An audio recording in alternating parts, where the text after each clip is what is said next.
What's up, everybody? Happy Sunday. Hopefully, you're all having a great weekend. I thought I'd jump on, do a live stream. I was messing around with the stock screener on StreetSmart Edge, and I thought, hey, why not jump on? Let's make this a party, show everybody how I have my stock screener set up, maybe create a new stock screener, and show you guys the process and creating a stock screener and answer some of your guys' questions. Just give it a moment, let some people show up. And if you guys have a question, feel free to comment.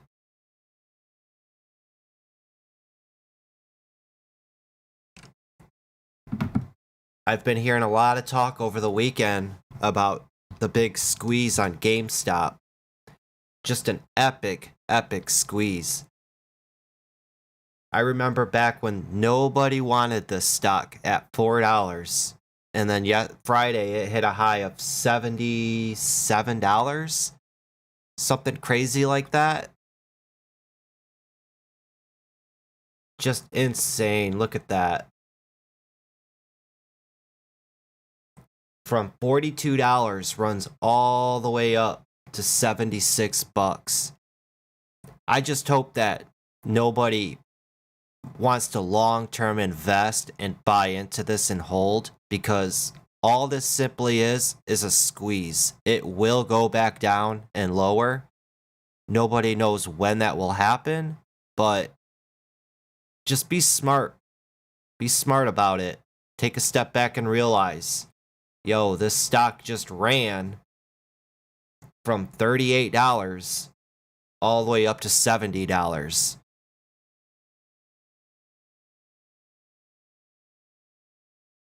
But we'll talk about charts later. Let's jump into the stock screeners. So I get this question all the time, every single day. What's the best stock screener, stock scanner settings? How do I find these stocks that are popping off every single day? For me, it's all about keeping things simple. I like to keep things as simple as they can be, but then there's also times where I do like to have fun with the stock screeners and the scanners, tweak around with the settings and see if I can come up with anything new to maybe find trading ideas. That's what the whole point of these stock scanners and screeners are for, is to find trading ideas. So if you're just starting out, I know the feeling. I was there. You feel like you're missing out on something. You want to see what everybody else is seeing. You don't want to miss the hot stock of the day.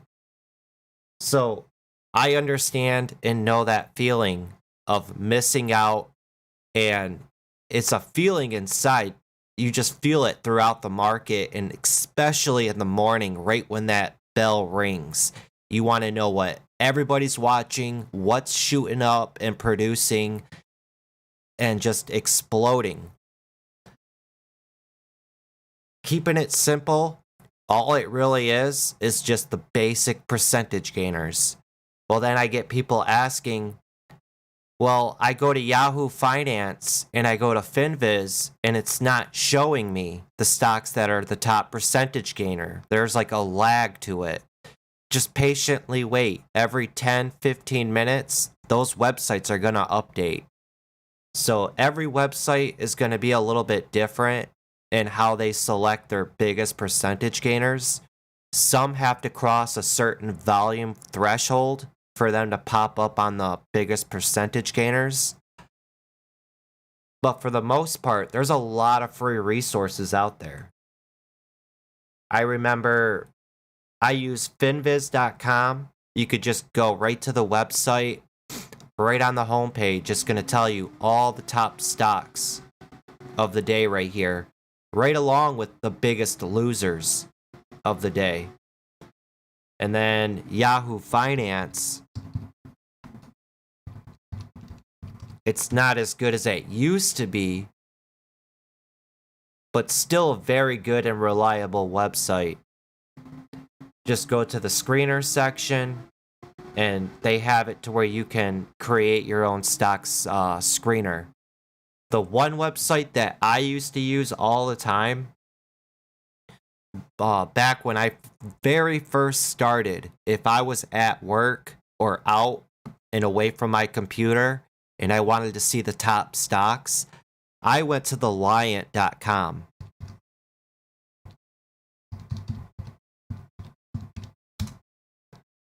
Theliant.com, it's just a old whatchamacallit, what do they call a message board? That's what it is. It's just an old message board website, but as soon as you enter theliant.com, right here on the right here, it tells you the top percentage gainers. So I could easily see what the top percentage gainers were for the day, the top percentage losers, the money gainers, and the money losers. And that's all I use this website for. There's a lot of free resources out there. But if you have a charting platform like StreetSmart Edge, Thinkorswim, what is it? Trade Ninja or something like that. DAS Trader Pro. DAS Trader Pro just came out with a new stock scanner built into the system. I don't use DAS Trader no more. But let's mess around with StreetSmart Edge and the screeners. And across all platforms, it's pretty much going to be the same concept across all platforms, just depending on how customizable your specific charting platform is with their stock screener or scanner. You should be able to do what I'm doing. So, real quickly, before I made this video and did this live stream with you guys, I quickly just made a 10-day simple moving average cross over the 50-day moving average. It's a squeeze screener. So if I minimize this and click on a couple of these stocks, you see right there with that blue line on the daily chart, it's crossing up, getting tight, squeezing with that 100-day moving average. AEY, another example. You see that blue line crossing up and above that yellow moving average. APLE, another example, that 50-day is coming right up to that 13 EMA, squeezing up over it. That's all this scanner or screener is it's just a squeeze screener. So it's scanning for stocks on the daily chart with the moving averages about to be crossing over each other. We're going to walk through and we're going to create a 50-day and a 200-day moving average squeeze. So we'll get going on that one.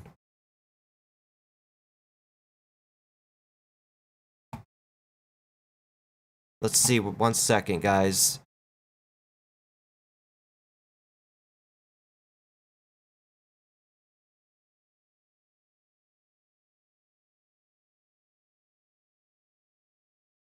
And then real quickly, if you're in the Discord channel that I have right here,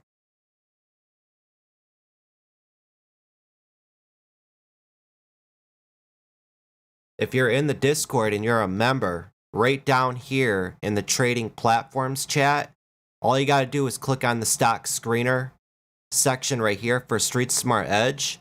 And I have all of my stock screener settings listed right here. They're showing you how I have them set up, every single one of them. So if you wanted a quick reference to see how I have my screener set up, just follow my settings and you'll get what I have on my StreetSmart Edge.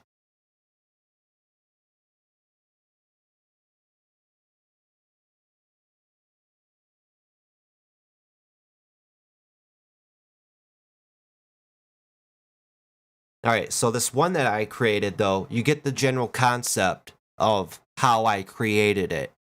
So if we go into the settings of how I've created this one, you got to kind of get creative with it too. I know it can be confusing with all the settings. Even I was getting confused with the settings in this. So they have all of the stock screeners, all the selections that you have right here. To help reduce the cluttering, at the top left up here, there's a box. Click that, show selected only. Once you select that, it'll only show you, out of all the criteria, what you've selected only. So for this one, I have the last trade is greater than $2.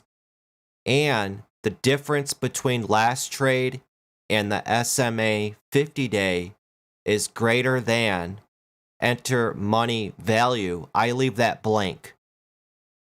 Then for the average 6-month volume, it's greater than 100,000.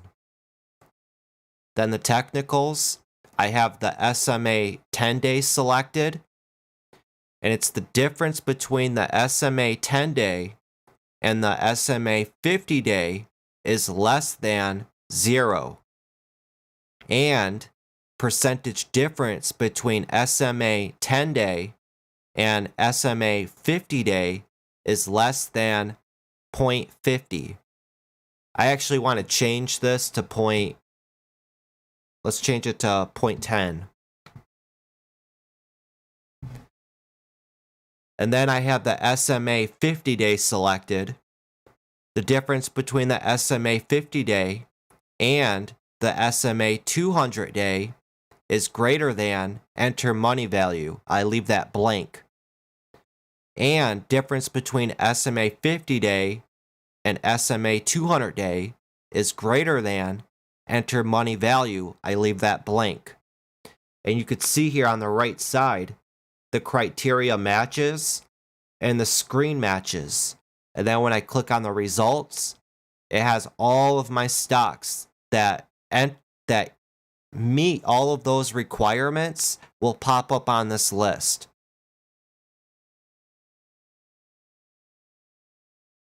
So real quickly, go back to the criteria. If you guys want to take a screenshot of this for your own personal use, you can do that.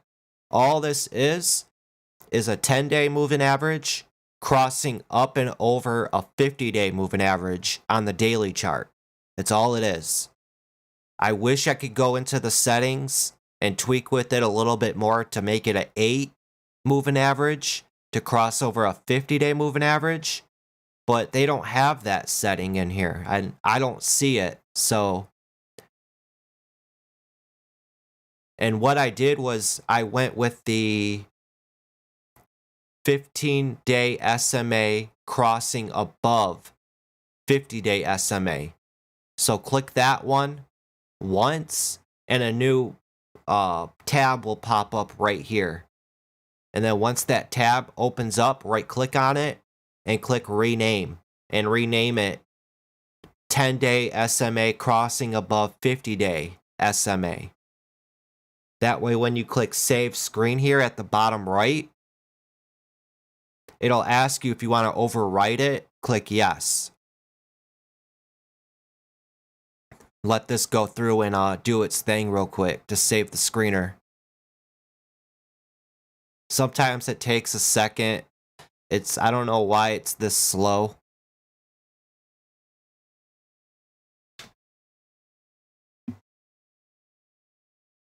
Just give it a moment though. I don't want to click around and then have the whole platform freeze up on me.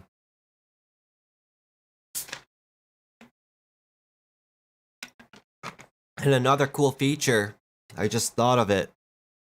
Down at the bottom right here, this is where you can select the display. So display top 30, and the results are sorted by relative strength. You can click on that and there's a huge list that you can go through. I don't know why it never popped up for me to overwrite on this screener. But you see there's a huge list right here And I did go through and update the quality of the stream from 720p to 1080p. If you guys can see this crystal clear, let me know. Is it all good? Can you guys see it okay? Let me actually go to the stream on my phone real quick and check.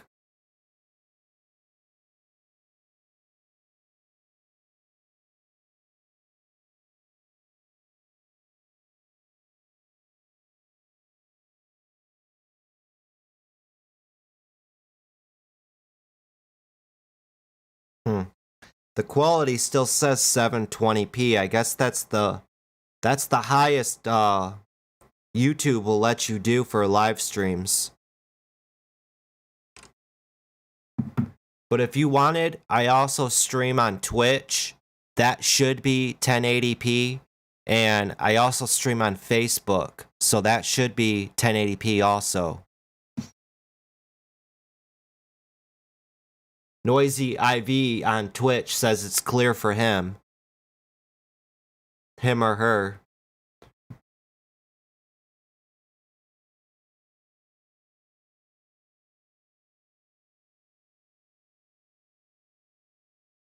And then on YouTube, I mean, it's clear as day on YouTube. Or not YouTube, Facebook.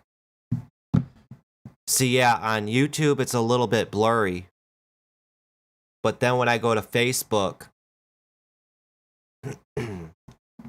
I've tried fixing it, guys. I really did. I went into the Streamlabs settings. I updated it all to 1080p, 60 frames per second.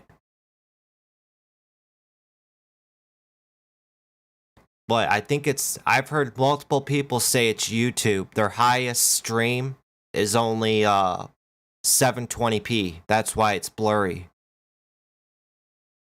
See, when I get it on here on Facebook, just go to my either Trading Learning 101 Facebook page or go to my personal page. And it should be clear, 1080p. And I'm also on Twitch for you guys also. So I've tried going to multiple platforms for you guys to give you that option.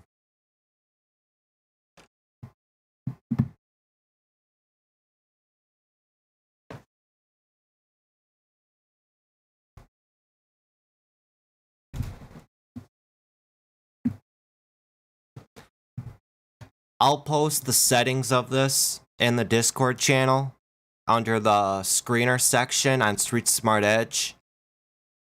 So I'll go ahead and take a rectangular snip.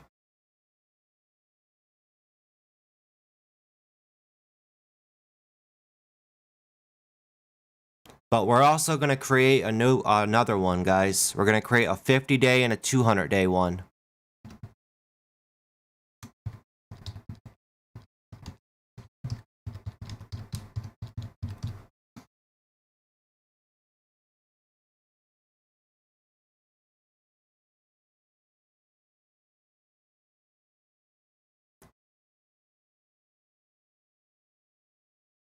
Okay, so Jonathan asks, so you have a formula or a way to create a scan that gives us the flow of a stock? Because I put in your channel once a screenshot of KNE that I did. However, I don't know if it is accurate. StreetSmart Edge does not have that feature where it will show you the float with the stock screener and even in the columns on the watch list. The only way to access it is with the big scorecard like this. And it'll tell you the shares outstanding and the float right there. That's the only way you'll see it. And not even 100% of the time, it's accurate. So it's always good to rely on multiple sources like FinViz, Yahoo Finance, and I use Trade Ideas. So Trade Ideas tells me what a stock's float is with the scorecard that it has also.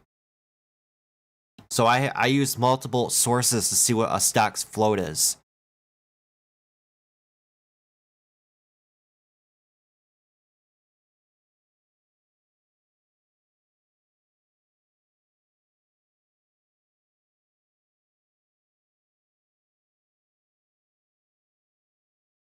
But yeah, I'll post that stock screener right now in the Discord.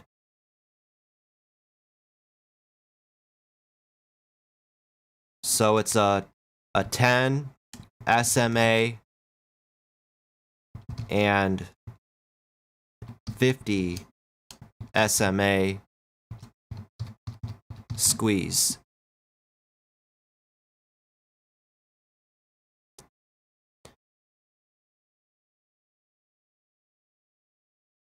All right, let's create another one.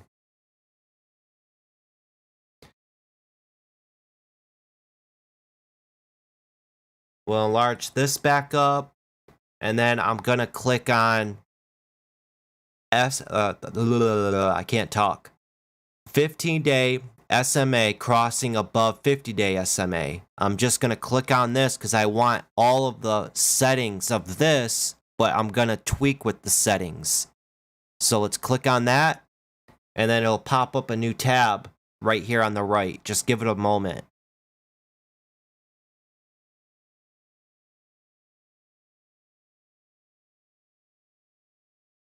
And there we go. 15-day SMA crossing above 50-day SMA. Here's all the list of it. Now I'm going to click on the criteria tab. And here's all of the settings that we can go through. So just for fun, we can go through all the settings here and select what we want. Put in the settings. And we'll go from there.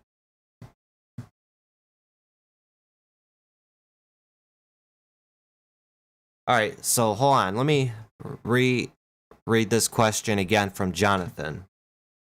So you have a formula or a way to create a scan that gives us the float of a stock, because I put in your channel once a screenshot of KNE that I did. However, I don't know if it is accurate. Then he says, yes, I know, but I mean for create a screener. Yeah, I don't know what you're saying.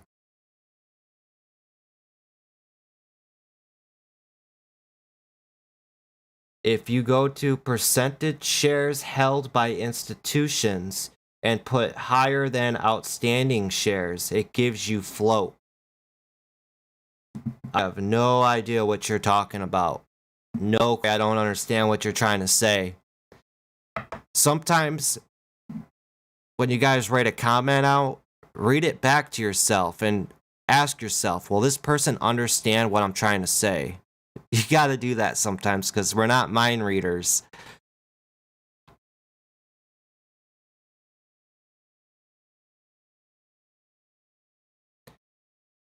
So I'm just gonna rename this. Right click on it, click on rename, backspace. This is gonna be a 50-day, 50 SMA crosses above 200 SMA squeeze.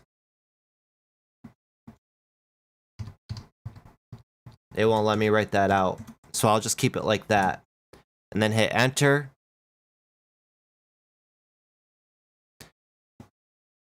So we're going to go through all of these. There are some people that like to put in market cap. I don't pay attention to market cap. You can enter in the exchange. We'll select that. So the exchange, we want NASDAQ, the New York Stock Exchange, the NASDAQ Global Markets, NASDAQ Small Cap, NASDAQ Capital Market. I do not want OTC and pink sheet and over-the-counter big bulletin board stocks. I don't care for OTC stocks. So the last trade is greater than 25. I'm going to change that to $2. And this is just all personal preference. I like to look for stocks that are above $2. I don't really trade anything below $2. And then I'm going to hit this little minus symbol here.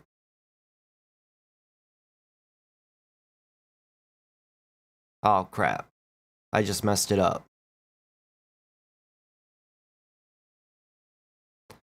All right, let me do this again. It's got the last trade.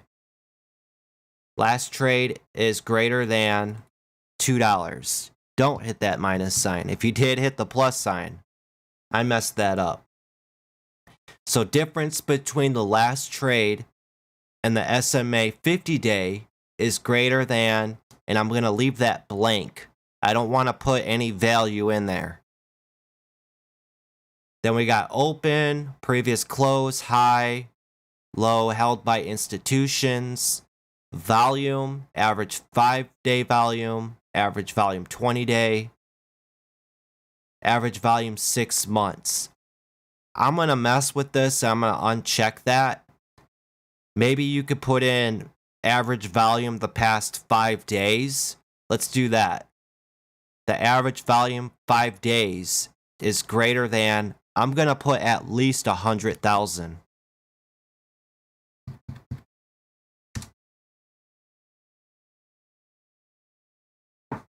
The reason I'm doing this, average volume the past 5 days, I want to see the past 5 days if there's anybody out there that is looking at this stock also, and if there's more volume coming into the stock the past 5 days and it keeps increasing, then it's telling me that other people are putting this on their radar and that I may want to pay attention to it because they're seeing that this stock could be squeezing also. And when I say other people, I'm referring to other trading gurus out there that have a big following. They run a chat room. You know, they're picking up this stock, putting it on their watch list, and then a couple days go by and they announce it to their chat room of 2,000 people. Hey guys, I found this great setup. The stock is squeezing. High watch. If it breaks over this specific level, it's going to squeeze huge. And if it's a low float, even better.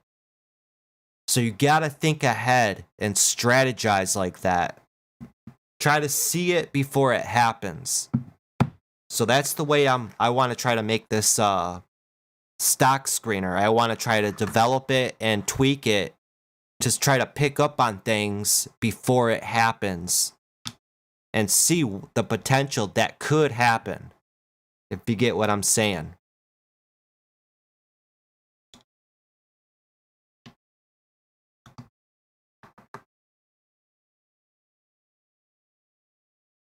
All right, so we got the average 5-day volume is greater than 100,000. Percentage volume over yesterday's volume, I don't care about that. In the S&P 500, I don't care about that. Analysis ratings, we don't care about none of that. Company performance, net income, revenue, earnings, shares outstanding. So right here, the shares outstanding, this is where you could filter it to be a low float if you wanted. So the shares outstanding, if you select that,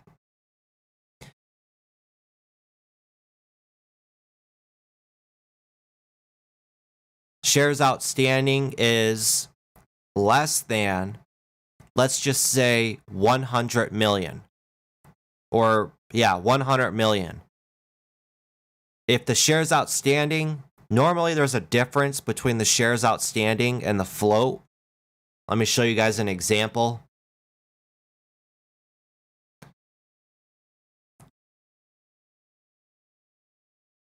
Oh, I don't know why it's doing that. So Pola, right here, you see that the shares outstanding is 11.3 million. The float is 5.3 million. There's a difference there. So if you put the shares outstanding higher, it's going to have that float. The float is never going to be more than the shares outstanding. It won't. So the shares outstanding, remember, is the available shares, period. That's the total number of shares, period. The shares float, that's the available amount of shares available to the public to trade. Okay? So there's always going to be that difference between the two, but the float will never be more than the shares outstanding. So for the shares outstanding is less than, we'll put 100 million.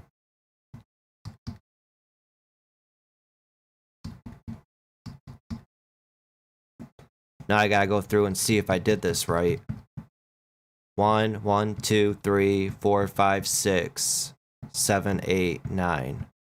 Should be 9 zeros.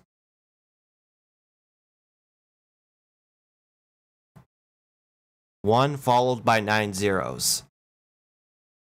Then you got your estimated price per share, margin percentage. We don't care about none of that. Price performance.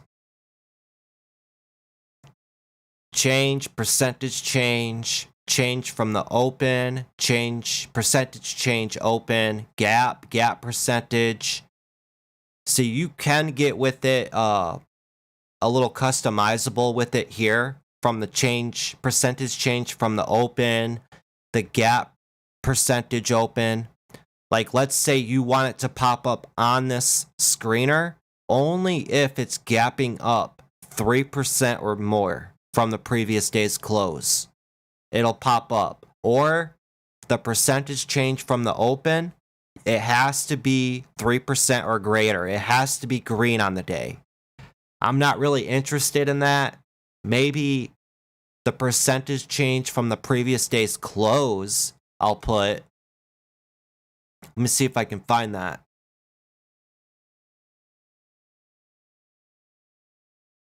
See, they got change from beginning of month open. Percentage change from 5-day average close.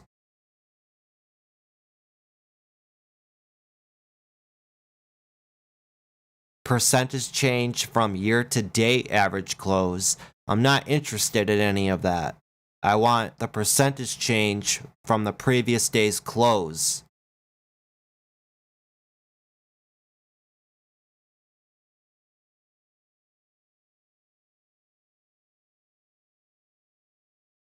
I'm not even seeing it.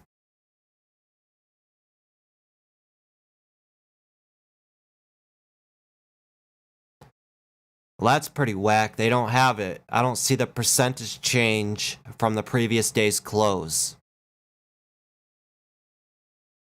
So I guess I'm gonna go with the gap percentage.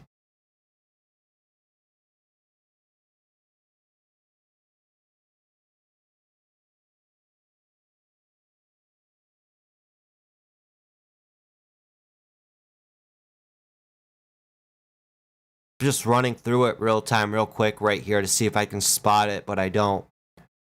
So I'm gonna click the percentage gap. Percentage gap is greater than, I'm gonna do 3%.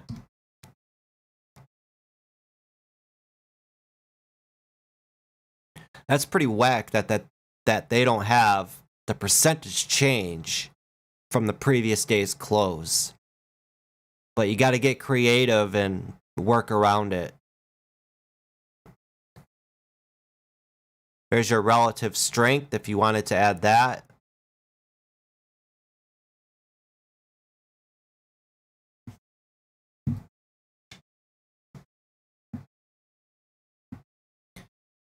All right, so here's where we get into the squeezes of the moving averages.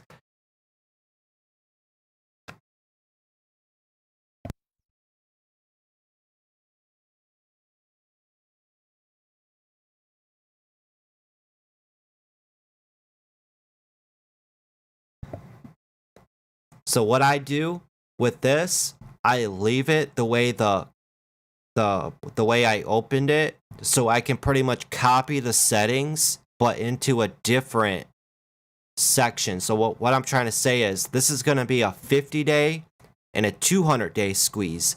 I don't want the 15-day, but I'm not going to delete it just yet. I'm going to open up the 50 and the 200-day, which is that right there. I don't get why it's not letting me opening it, but so we'll leave the 50-day like this. And this is how the 15-day is.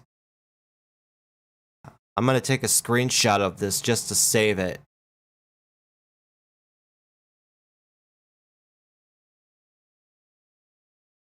Just to use it as a reference.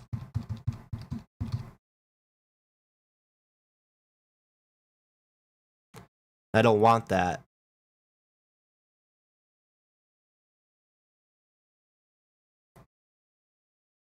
The 15-day I don't want. I want the 50-day and the 200-day.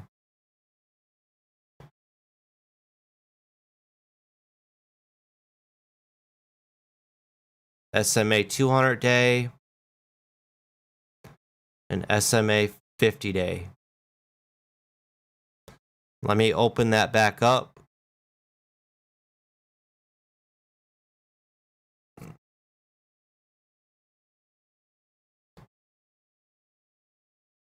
So I need to change it. The difference between the SMA 15-day and the SMA 50-day is less than the money value.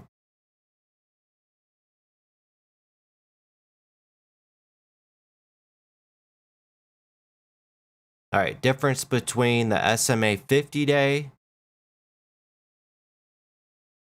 and now I got to scroll down and find SMA 200-day. Right there.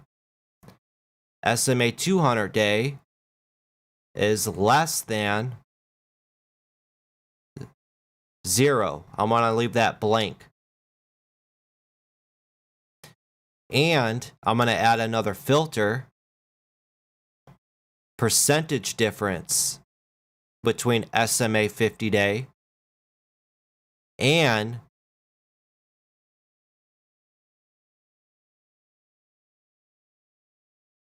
SMA 200-day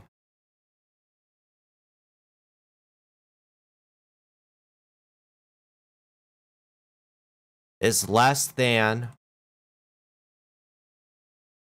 and this is going to be 0.10.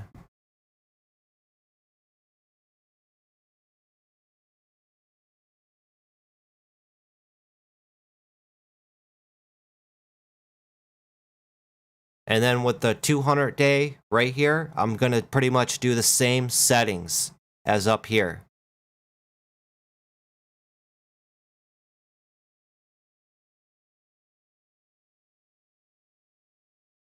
So difference between SMA 200-day and SMA 50-day less than 0, and percentage difference between SMA 200-day and the 50-day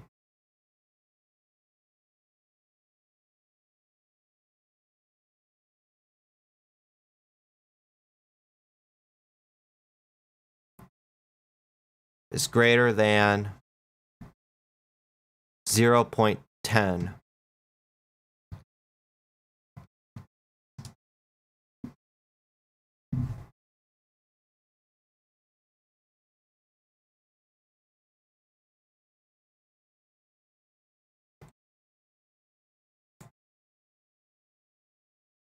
That we can go through here. Select anything else that we want. Momentum 40-day, 20-day, your MACD. We're going to display the top 30 results sorted by relative strength. I might have to delete this one right here because it's pretty much the same thing as this one up here. Let me see. Yep. So let's try it.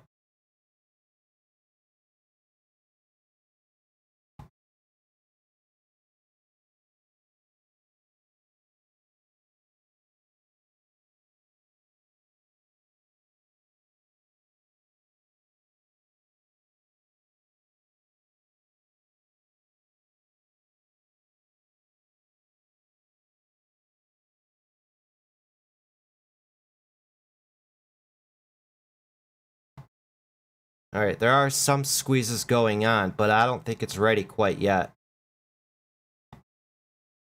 Criteria. I'm going to go back and I'm going to delete the gap percentage.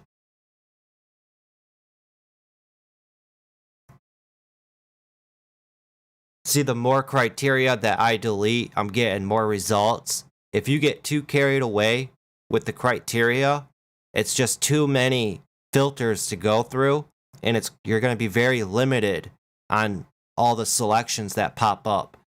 So I just deleted the percentage gap, and I deleted the other setting for the 200-day right there. Let me go back to the results, see if it refreshed.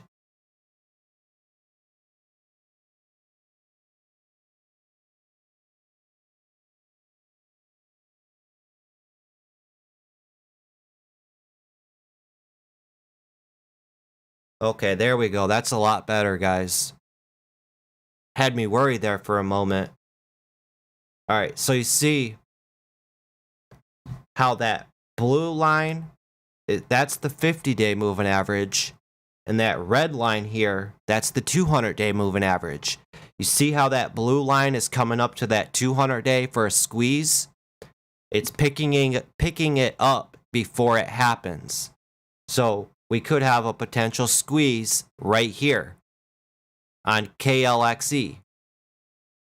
Let's look at another one. EYPT. See how that blue line is coming up to that red line for a squeeze? And this is on the daily chart. NCTY. See how that blue line's coming up to the red line for a squeeze on it? It's picking up all these stocks. DK, look at, there's a squeeze going on currently right there. With that blue line, the 50-day, coming up to that red line, the 200-day, and it's squeezing, pushing the stock potentially up higher. All these stocks that are popping up on it. I think that this screener now is perfect. I don't even want to mess with the settings anymore. But for a moment there, we had the percentage gap. We had that on there at 3%. We took that off.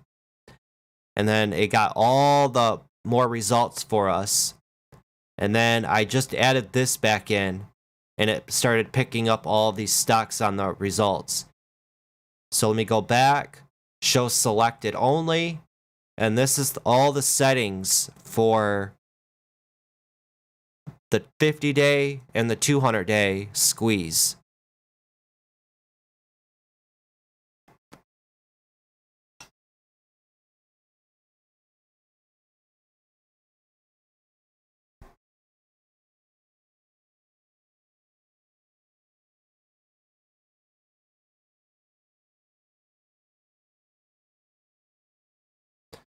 All right, so I'm going to take a screenshot of this.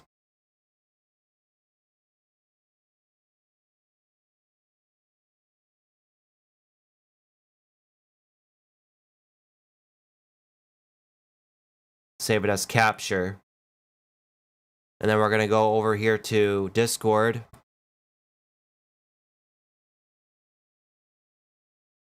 Stock screener, StreetSmart Edge. And we're going to put that in. There's our capture. 50 SMA and 200 SMA.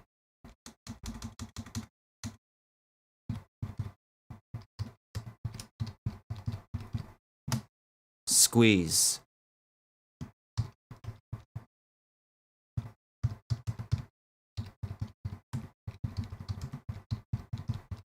That's for daily chart squeezes. There we go. All the settings are right in there. So all of these settings that I have in here and all of these channels that I have in here, if you're in the Discord and you don't have access to all of this stuff, it's for members only. So sign up on YouTube, either the Discord chat room or the masterclass, message me your username on YouTube and we'll open up the chat for you.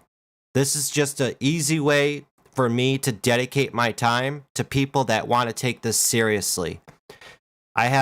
You guys have no idea how many messages I get from people just wanting stuff to use and abuse, and it's just way too much time, and that's the precious thing that we have is time on this earth.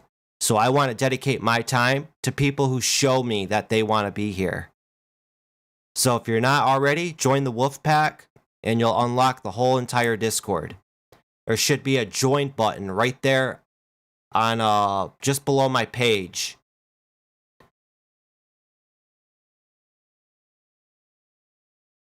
Click the join button. You get a little intro video of what's going on. You got two options: the Discord chat room for $20 a month or the masterclass for $50 a month.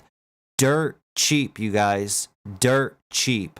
One trade could pay for a whole month, a whole year of this stuff, what I'm offering it, compared to everybody else charging $100, $200, $500 for a chat room and a membership to learn how to trade.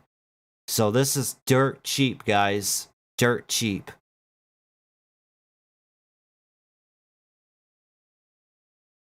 So that's the moving averages settings that I'm going to go with. Pretty simple stuff. 50-day crosses above the 200-day SMA. I'm going to try this out upcoming week and see how it performs and does. If you guys followed along and made this screener too, let me know if you like it and how it's working for you. I think it'll work pretty well. And if you wanted to go back in there and retweak with it, just save the settings before you do anything. Don't regret not saving the settings and then be like, dang, I just lost it all. So that's what I'm going to do right now. I'm going to save the settings for this.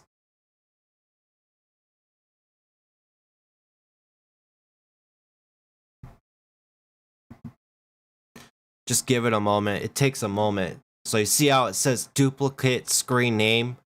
Screen 50 SMA crosses above 200 SMA already exists. Would you like to overwrite it? Click yes. And now the system saved it for you automatically.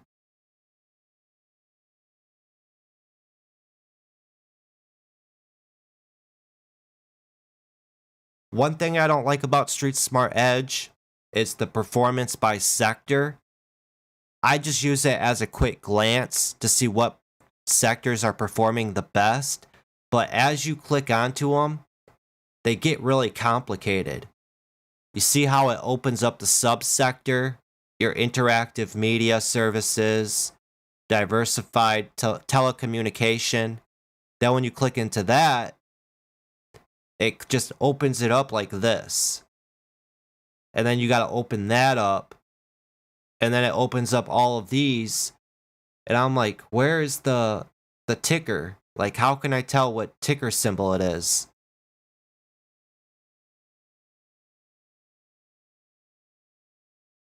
It doesn't even give you an option to add it.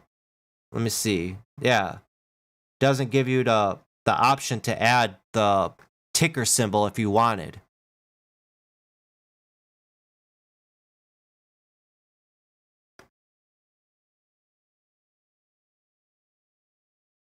And this is the penny pincher. The penny pincher is just looking for stocks that are below $2. Sometimes we go into those markets where penny stocks are in play and they're exploding. We'll see stocks all above or below $1 shoot up and run up to $5. The stock market's very, very trendy. So they got a bunch of screeners here. They got change from open, increased volume, gap up, stay up, low PE gainers, high PE top losers, small cap movers over $10, I would just use these as a base. So if you wanted to make like a momentum scanner or a screener, go through all of these and ask yourself, okay, which one of these predefined built screeners can I use as a base to build up my momentum screener? So we're going to want something that has good relative strength. It's pushing up for the day. Volume's pushing into it. It's volatile. So we got oversold, gaining momentum, downtrend and currently overbought, uptrend and currently oversold, climax sell-off, strong fundamentals with bottoming price. Your moving averages here. Strong stocks with a 20% retracement. See, something like that, you could build a Fibonacci retracement. So let's say you want to pick up stocks that are retracing 50% of its move. Click on that, go into the criteria, see where that 20% retracement is, and tweak with it and change it to a 50% or, a specific Fibonacci number. The 61.8 retracement or something like that. Uptrend breakout with increasing volume. So that sounds like one I would want to make for a momentum screener right there. Let's click on that one.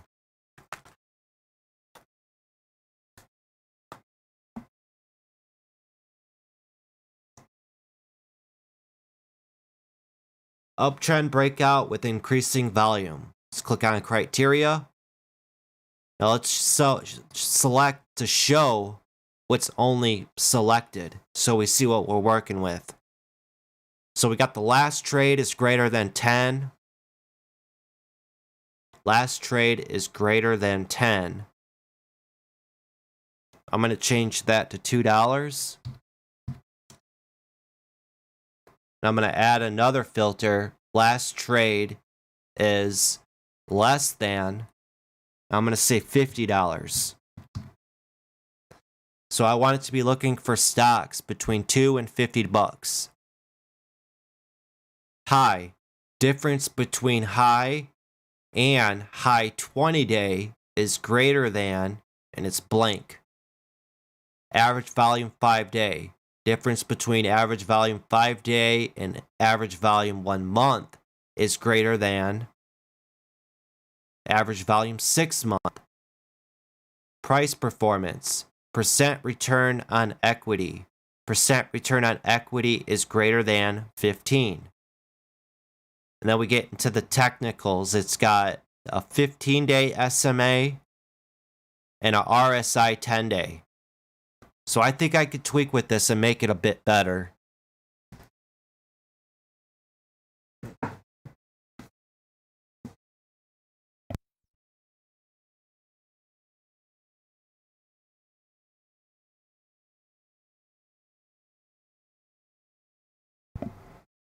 Alright, so unnecessary things that I think we can get rid of is percentage return on equity. We can get rid of that.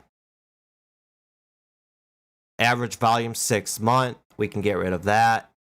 And this is for day trading. I'm not creating a screener for swing trading, long-term investing. I specifically am a day trader. I'm looking for stocks that are in play today. So the current trading day.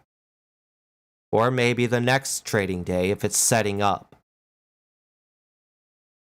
So keep that in mind when you're creating your screener. What type of trader are you?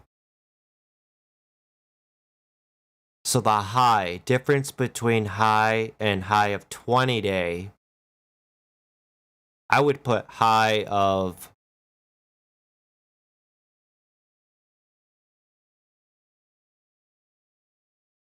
trading range. There we go. We'll leave that blank. Average 5-day volume, difference between average 5-day volume and average volume.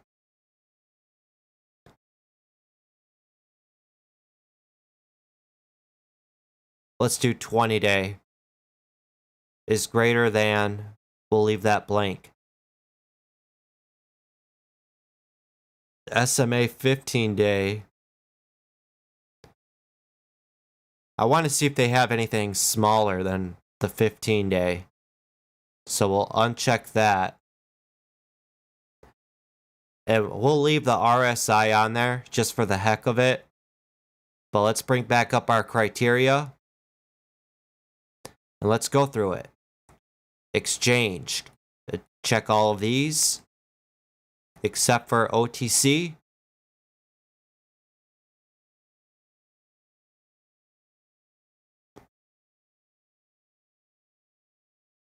Volume.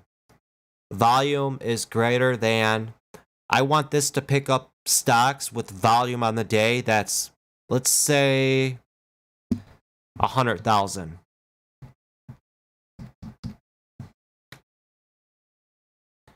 So this would be ideal for in the morning when the stock market just opens. Stocks that are coming up and just starting to heat up in volume. That's what I want to try to catch.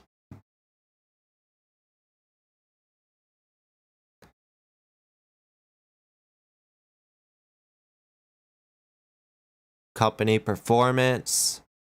Again, you could do the shares outstanding thing if you wanted. Price performance. Percentage change. Change from the open. So if this is going to be a momentum scanner and a stock's pushing up to new highs on the day, we're going to want this percentage change, or even the percentage change from the open. Right here. Percentage change from the open is greater than 3. Let's put that setting in.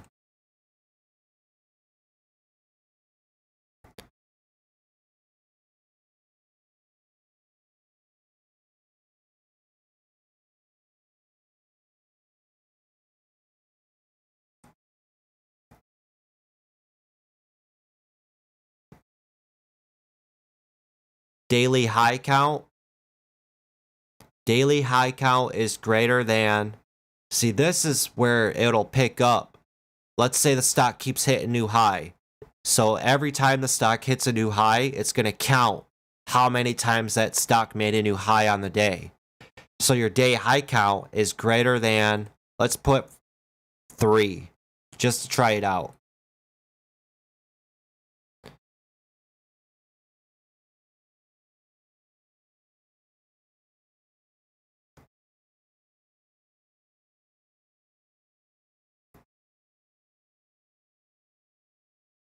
The PE ratio, technicals, right here.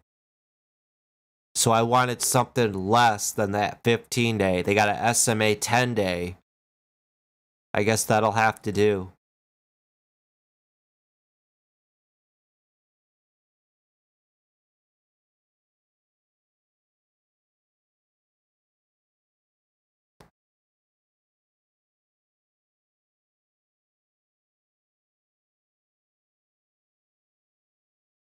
That SMA 10-day is greater than, let's do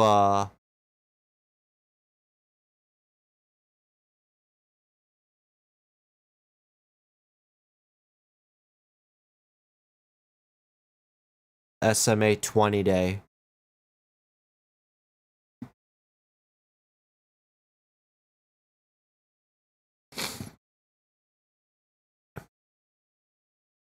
See our results real quick. Let's just see what it's picking up real quick.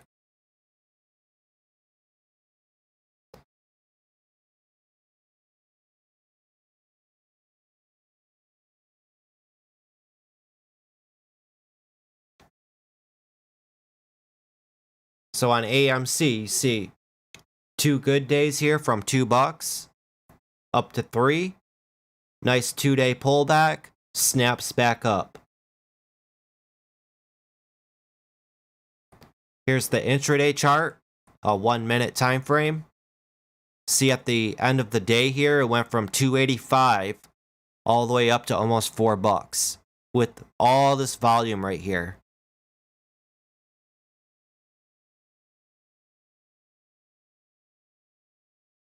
APWC daily chart. You see the consolidation. You see the big spike up from $4 all the way up to almost $9.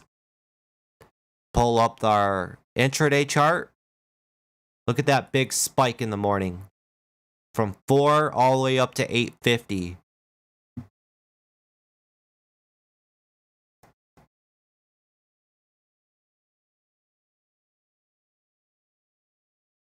Third one on the list. It's starting to get up there. It had a lot of volume the last trading day. Here's the intraday chart on it. It's still in its range. Bit higher price too.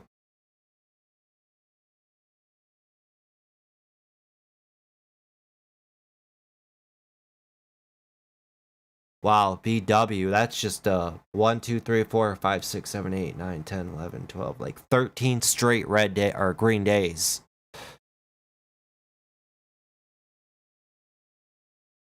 There's the intraday on it.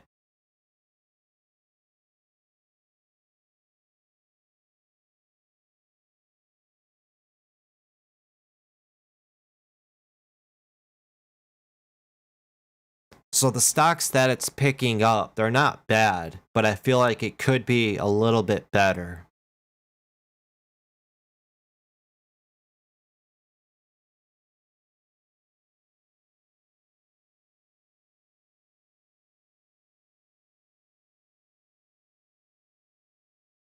That's a nice explosion right there. But it made its move at the very end of the day right there. So I'm liking the stocks that it's picking up.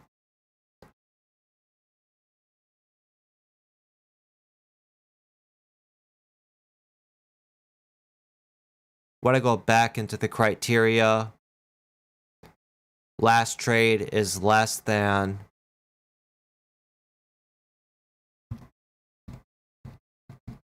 for this video, I want to put $30.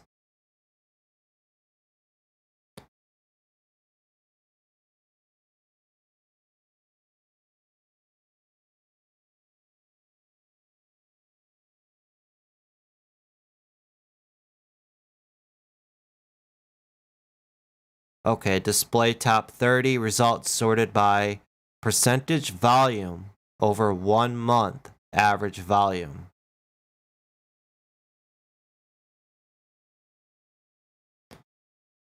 Let me write let me write that down real quick.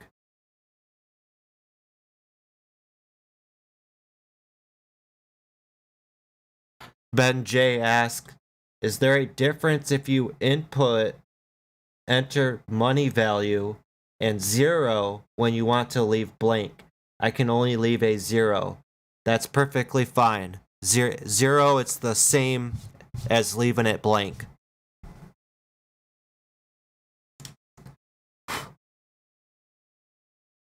So I just want to write this in the Discord so I remember it. Percentage volume.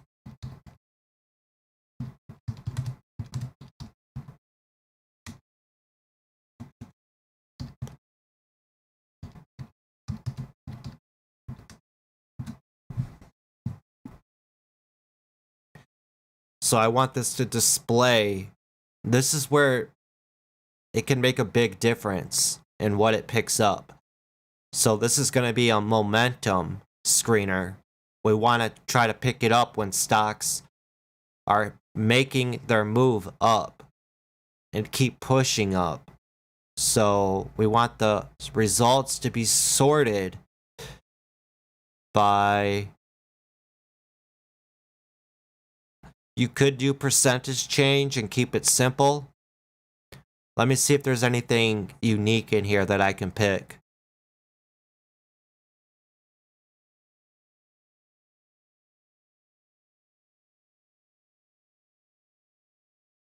You can't put it by daily high count every single time it makes a new high, but that would defeat the purpose of this. You might as well just get a simple day high count.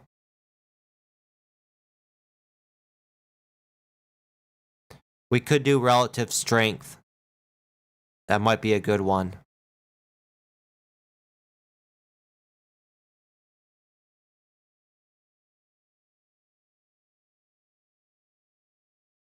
Let's do relative strength. I like that one.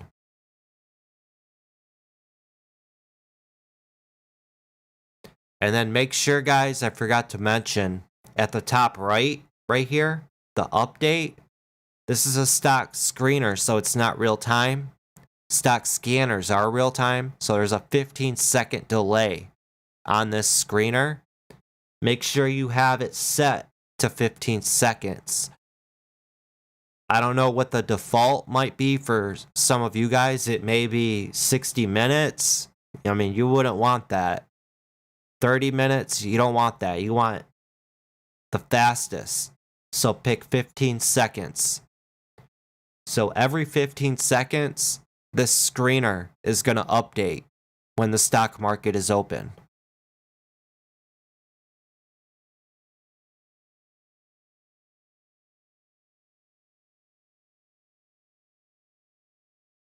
Now let me save this just to be safe.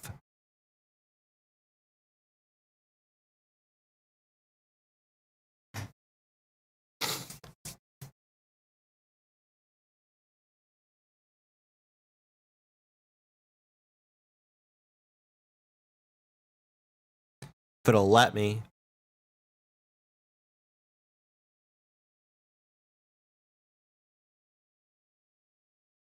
Someone in the Discord just asked, is it worth investing in Bitcoin? That's entirely up to you. I do not personally invest in Bitcoin. I mean, it's just too much to keep up with. All the regulations, all the coins that are out there. There's also a lot of scams that are out there in Bitcoin. So many scams. For a moment there, if you look back 3 years ago when Bitcoin made that run up to 20K, everybody and all the scammers were talking about it. But then when it crashed, you see how it just went quiet. You weren't really hearing anything or anybody talk about Bitcoin.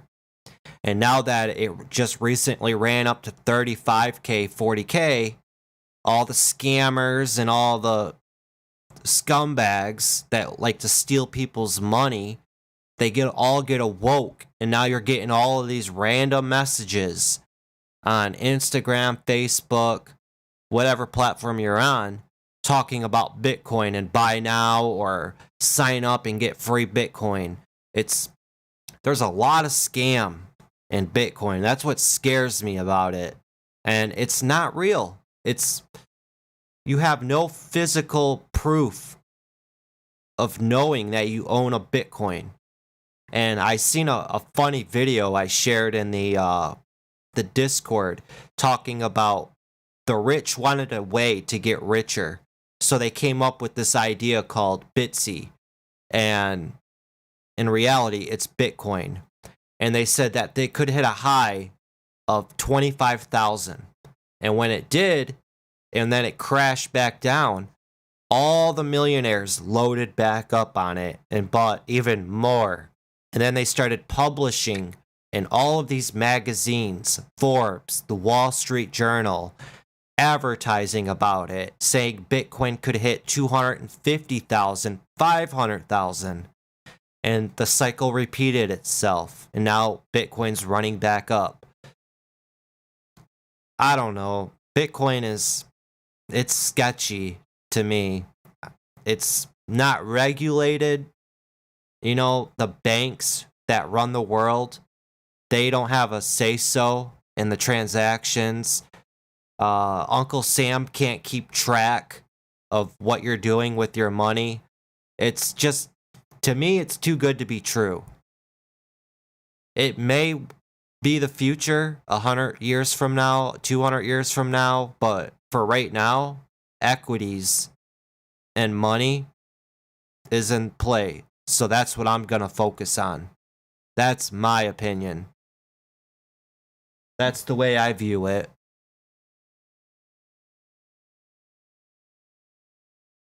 Yeah, that too. If you do like Bitcoin, they have Bitcoin related stocks in the stock market. And all you'd have to do is keep track of what Bitcoin is doing and trade the sympathy plays in the stock market. That's a way around it that you could do. I mean, there's multiple trading vehicles out there. Multiple trading vehicles. So I just educate yourself the best of your ability, learn what's out there, and create your own trading vehicle to make money. That's what it's all about.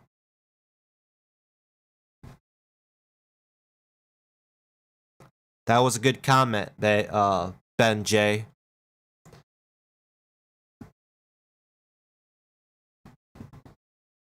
I'm telling you guys, back 3-4 years ago when Bitcoin was running up to 20K, I swear to you guys, all these companies had to do in the stock market was just mention Bitcoin, blockchain, cryptocurrency, and their stocks exploded like from $2 to $18, $20 pre-market. It was insane. It honestly felt like the .com boom, when all these stocks had to do was put .com after their name and their stock exploded. I wasn't around for the .com boom, but I've watched videos and read about it, and it honestly felt like that time. It was insane. You all know Long Island Iced Tea? Well, they changed their name to Long Island Blockchain, and their stock exploded. Let's look real quick. It's Long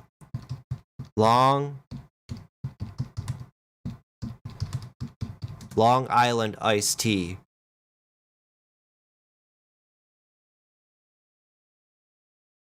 It was a company actually named this. And then they changed their name to Long Island Blockchain. See right there. That was the day it happened right here. Long Island Blockchain. The day they changed their name to Long Island, they changed it from Long Island Iced Tea or Long Island Tea to Long Island Blockchain, and overnight their stock exploded. That's the one stock that stuck with me from the Bitcoin boom. It was just insane. Long Blockchain.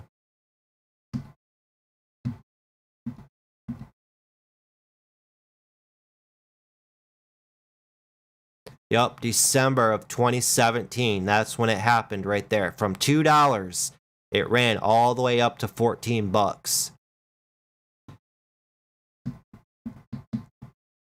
From just changing their name. That was it. Insane.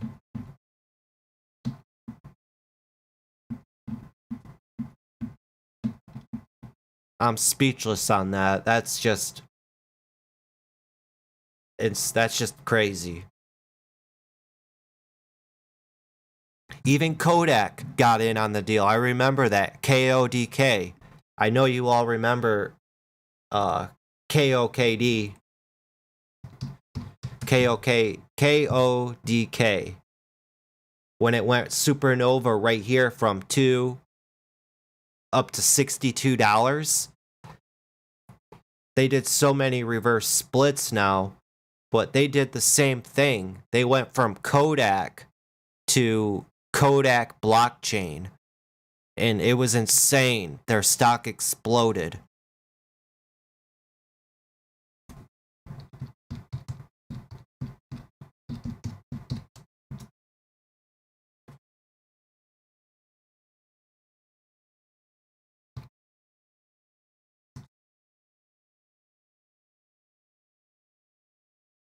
Yup, it was right here.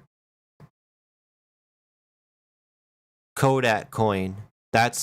They actually came out. It was, you all know Kodak. You remember your mom and dad back in the day taking the camera to Walmart, Meijer, Kmart, your superstore to get film developed. They came out with blockchain, and they even had a cryptocurrency machine where they could mine for cryptocurrency. And they actually had a picture of it. Let me see if I can find it real quick. Wait till you guys see it, you'll laugh.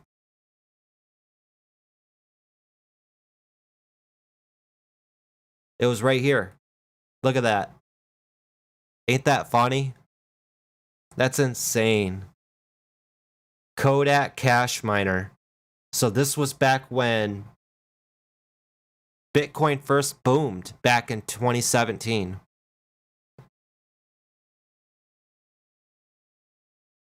This was posted February 1st, 2018.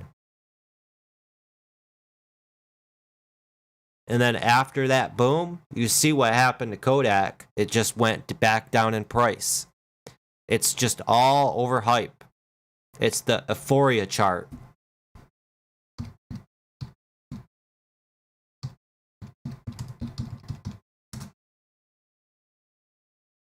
It's all it is. Human nature never changes, guys. Euphoria. Takeoff. First sell-off. Bear trap. Media attention. Greed. Delusion. Denial. Bull trap. Return to normal. Fear. Capitulation. Despair. Return to meme. It happens over and over and over again. And even if you guys study Tulip Mania, there's the chart for Tulip Mania. Same thing. And Tulip Mania happened way back in like the 1700s. Human nature never changes.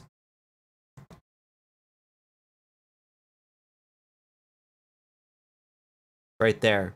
It happened 1636 and 1637. See how the price went from 25 all the way up to 150 to 200, and then it crashed.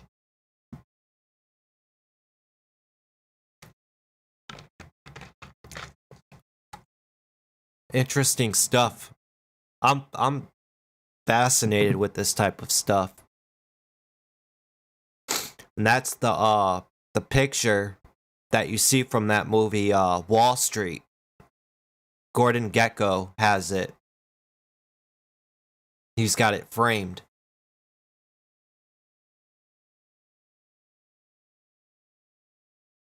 So this is the momentum scanner. We just changed it to relative strength.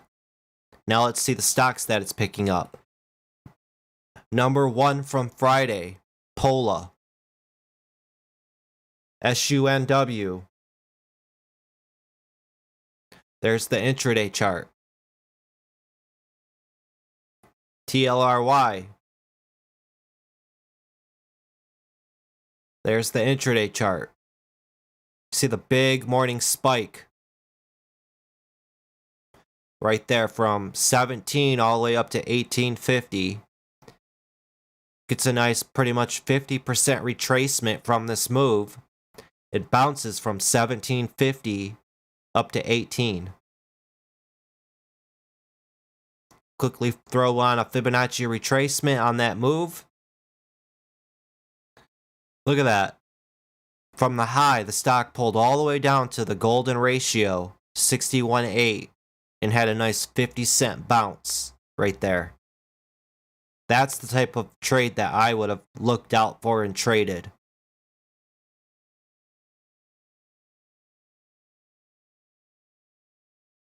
APHA. I mean, this is another good screener, I think. Look at that morning spike. From 12 to 13.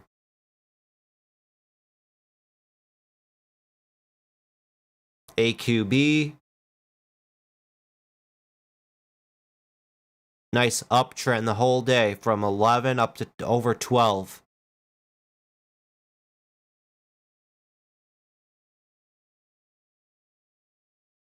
CNK. Nice uptrend all day from 18 all the way up to almost 20 bucks.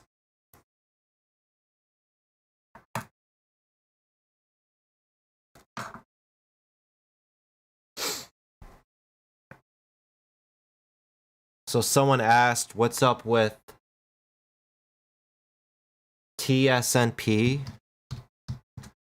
Never even heard of it. That's a penny stock.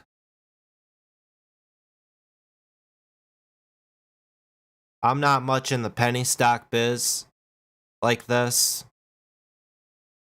My bet, it'll probably crash back down to where it came from.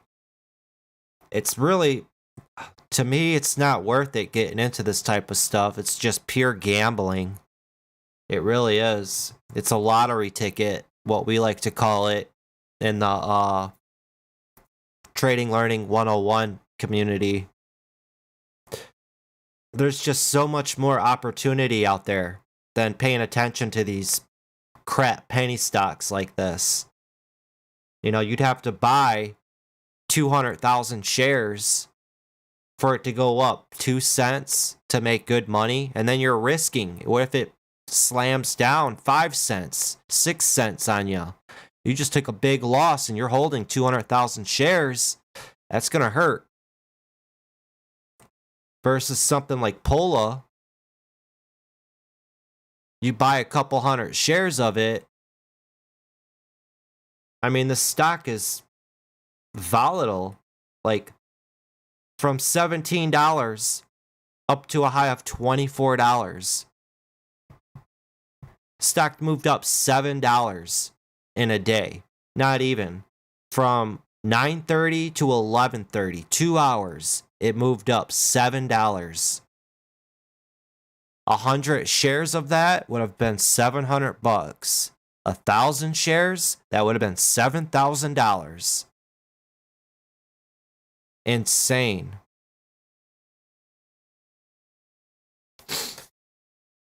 But that's my personal opinion, my beliefs. You guys feel free to do what you want. I've just found more edge and more consistency in these higher priced stocks that like to move dollars at a time. I mean, it's a gimme, for real.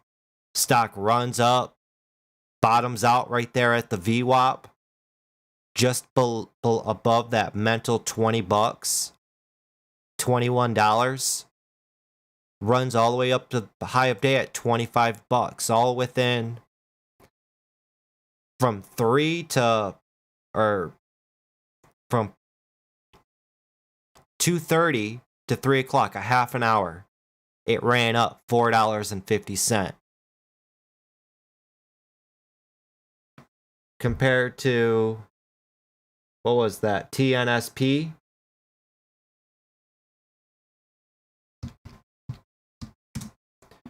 TSNP, I mean, look at how sloppy that is. Right there. That don't look attracting at all. You got a wedge right there. It failed and fell through the wedge, but then it came right back up, broke up to here, and then grinded up from 37 cent up to 39 point. So it moved up 2.5 cent, 2.5 pennies. It moved up, and the stock slammed down from 0.376 down to 0.374. So it slammed down almost 4 cents right here with one candle in 1 minute. And then it took pretty much all day for it to grind back up from 34 cents up to 39 cents, 4 pennies. I don't see the value in that. I really don't.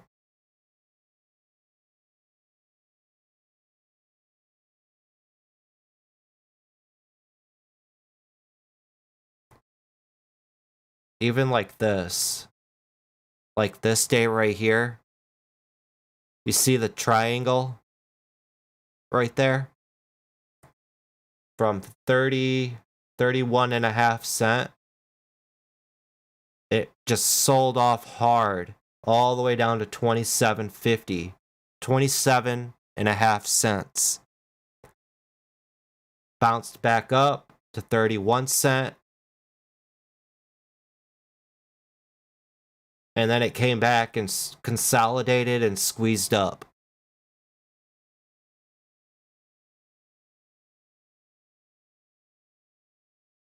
Wow.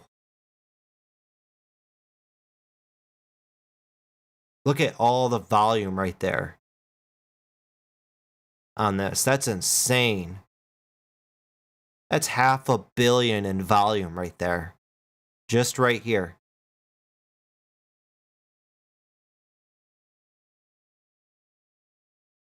Then $250 million right there in volume. And then you got a lot of volume right there. Almost 100 million in volume. That's insane.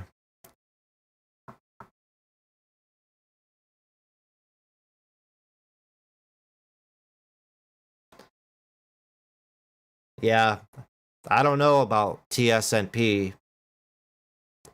I have no idea what they do. It's kind of the same thing on I had a lot of people messaging me and talking about ZOM. ZOM was at 6 cents and it just ran all the way up to $1.50. And I got all kinds of messages from people talking about this stock all up here. So, and this just goes to show you guys the euphoria chart. Everybody gets interested and wants in on a stock at the very top. Why are you interested in it now when it just moved from 6 pennies all the way up to $1.50? That's the move right there. All right here. That was the move. Why do you want in on it now, buying in way up here? Why? You're just giving your money away.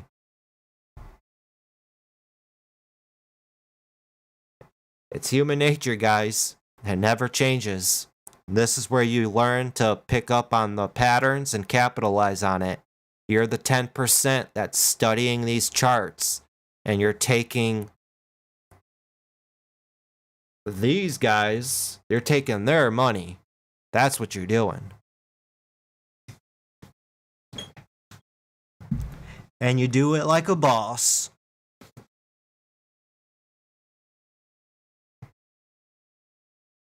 Hold on, I gotta plug back in my microphone or my headset.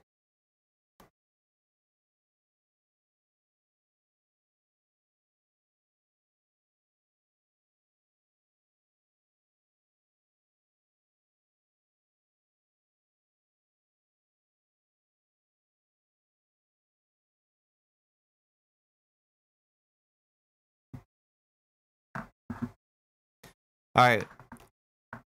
So we covered over the stock screeners. Then what I wanted to do, I wanted to open up my stock scanners. I want to go through and check out my stock scanners.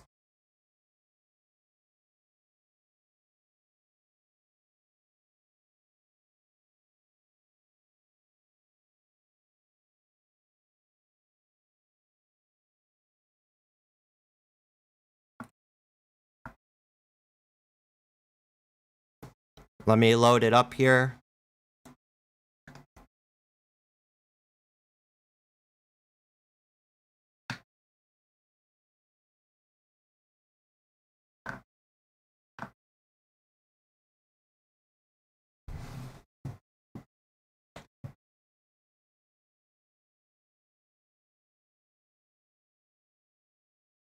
Then I gotta link my charts up.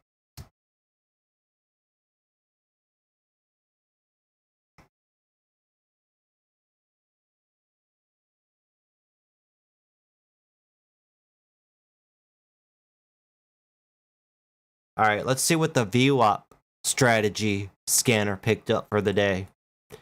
Right click, go to history, go to the last trading day, and it's going to pick up all the stocks that popped up on this the last trading day. Let's see what we got here.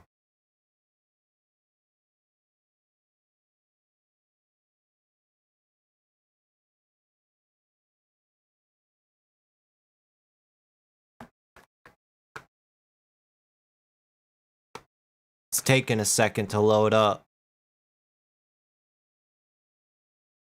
And then this is the scorecard that I was talking about earlier with trade ideas. So every stock that I click on, it'll break down all the fundamental information that I need right here.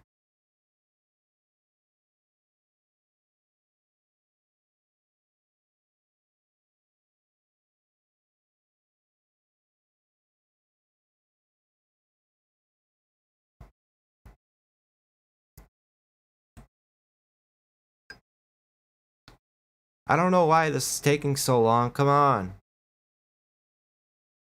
Oh my goodness. Did you guys just see that? As soon as I changed it, it wanted to start spitting them out.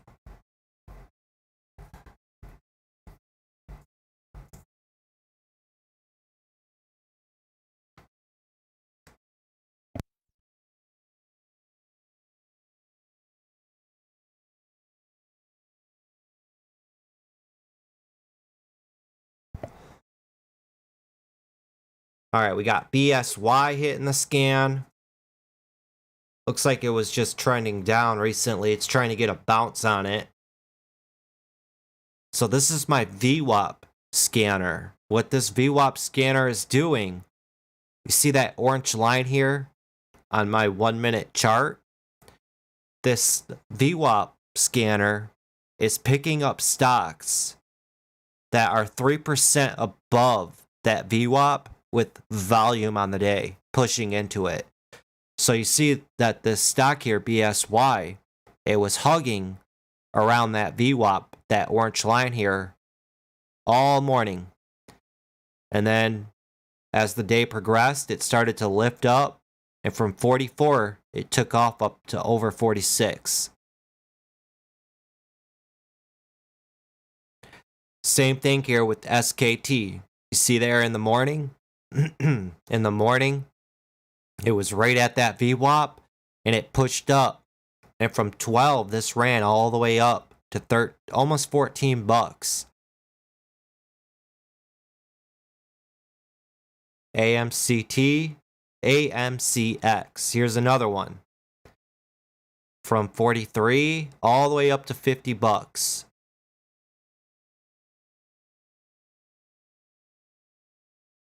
BW. See how it hung out at that VWAP here in the morning? You got to spike up, came back down to it. And then the last part of the day, from 6, it ran all the way up to 650. That's what this VWAP scanner does. All it's doing is just generating trade ideas. So throughout the day, whatever pops up on all my scanners, I can quickly click on it, and it's showing me what's going on. WIMI, you see it was just below VWAP here at 8. This exploded all the way up to 9 bucks.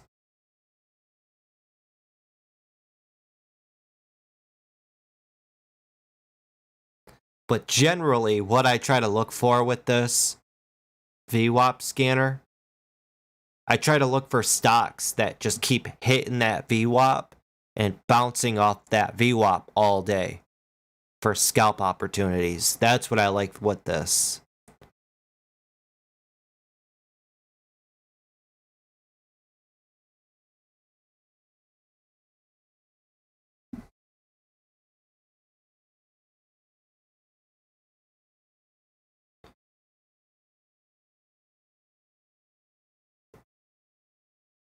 So there's the VWAP. And then I got a VWAP and Fibonacci scanner. So let's see what this picked up.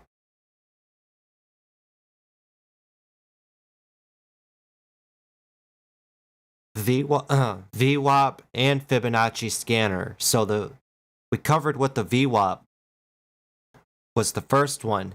With this one, with the VWAP, it's looking for stocks below VWAP with volume and above VWAP with volume, and the percentages that bouncing off of that VWAP. So YVR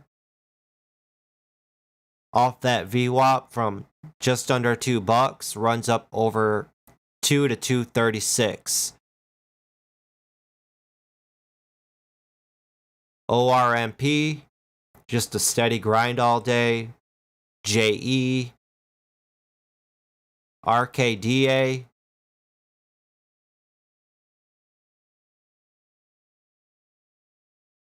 YI, just to give you guys an example of some of them. And then I got the Fibonacci scanner. What that's doing is it's measuring the past 2 hours. So let me write this out for you guys.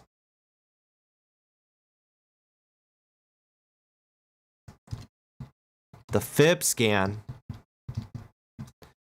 it's scanning the past 2 hours from the low to the high.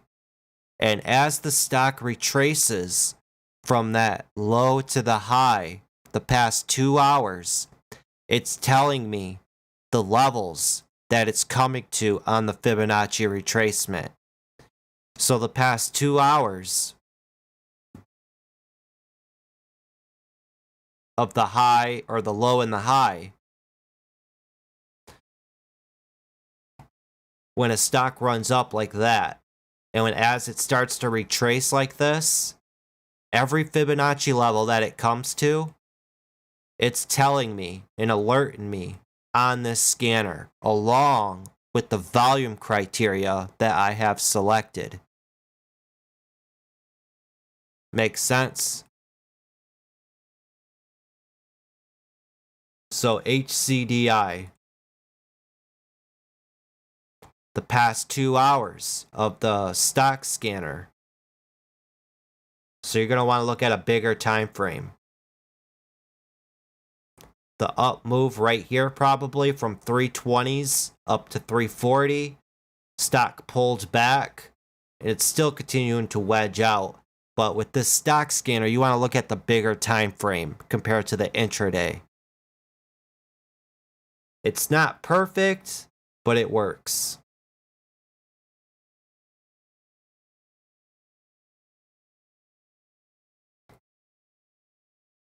See, here's a good example right here. So it would have measured from this up to this high, and as the stock retraced, it would have alerted me every time it approached a Fibonacci level, like so. Makes sense? From the 2 hour move, from the low to the high. Again, it's just another way to develop trading ideas. That's why I have these different scanners up and running. And that's the power with trade ideas. You can develop any type of stock scanner that you can think of. If you want to make it really complicated and have RSI at 30, volume on the day has to be above 1 million. MACD has to be crossing. Stochastics has to be doing this. But really critiquing it like that, the stock has to be above the 100, the 50-day, and the 200-day moving average on the daily chart.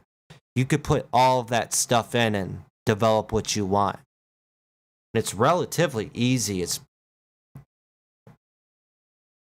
see. You just go to new and you click alert window. And this pops up.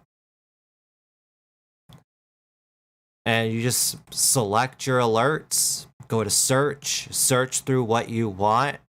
They have different kinds, like crossed above 200-day moving average, crossed below 200-day moving average, gap up reversal, gap down reversal, positive VWAP divergence, 10-minute consolidation breakout, double bottom, rectangle top, rectangle bottom, triangle top, head and shoulders, inverted head and shoulders. I mean, there's so many. Fibonacci, upward thrust 5-minute. See 8-period SMA crossed below 20-period SMA on a 5-minute. They even have candlestick patterns.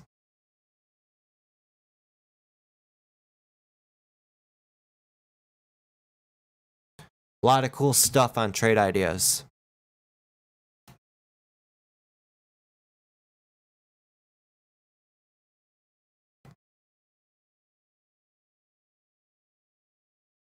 No, I'm not chatting with other people. I have multiple, I'm streaming on multiple platforms to try to reach as many people as I can. Like I'm streaming on YouTube, streaming on Twitch, Facebook. So I'm chatting with other platforms. People that are on YouTube, you can't see what they're saying. People on Facebook, you can't see what they're saying. So it looks like this. See everybody chatting right here? This guy's on YouTube. Sunfire Games, you're on Twitch. Right there at the bottom. YouTube. And if somebody was on Facebook, it would be the Facebook logo. That's how that works.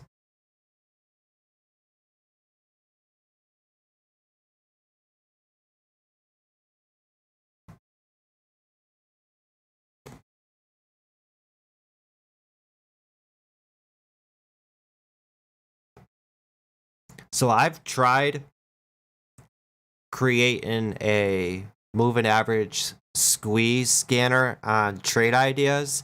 I can never seem to figure it out though. So let's see what we got here. You got high volume moving average breakouts. That looks like a good one. Let's see what that's got.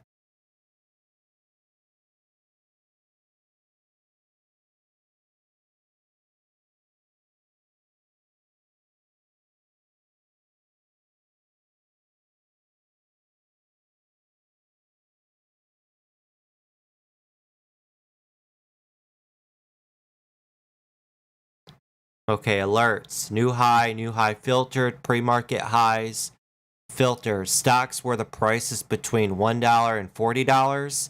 Stock where the volume today is at least 250,000 shares.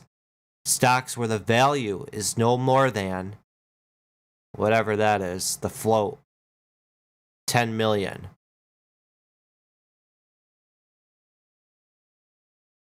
The max float has to be, let's see, we'll change it to 20 million. Let's see what it spits out, comes with, just to,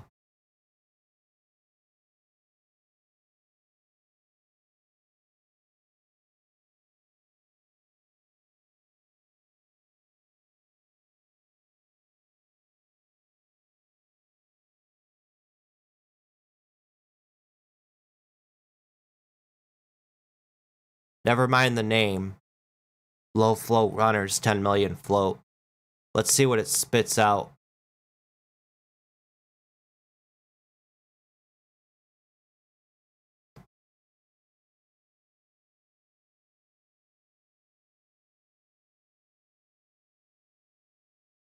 go to the last trading day.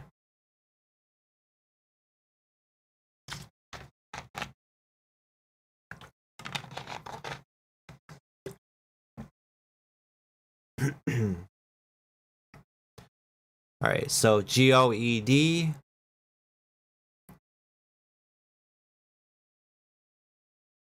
Nice run there from 830s up to almost 10.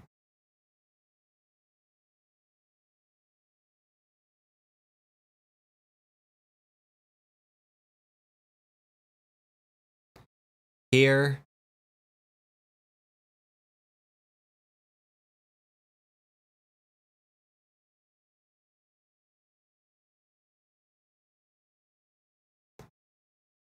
huh.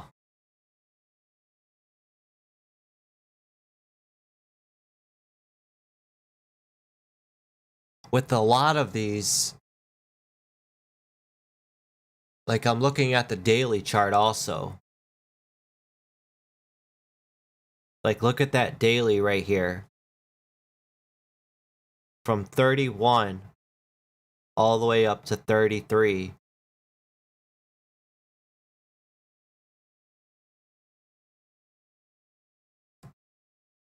From 2730 up to 30.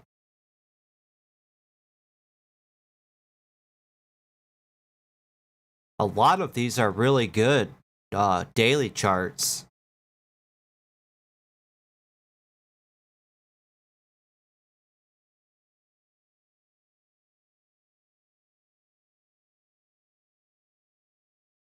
FNKO Funko. Wow, Funko's got a big gap to fill all the way up to 15. That could have a good day coming up here up to 13.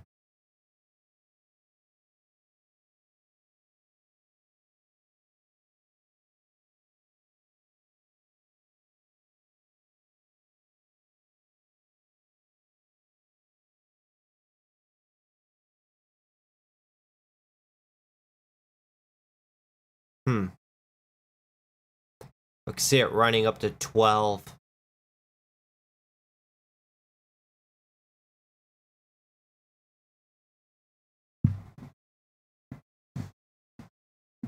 Alright, let me go back into the settings here. I want to see if I can make this into a what we did on StreetSmart Edge. Turn it into a 50-day and a 200-day squeeze on the daily chart.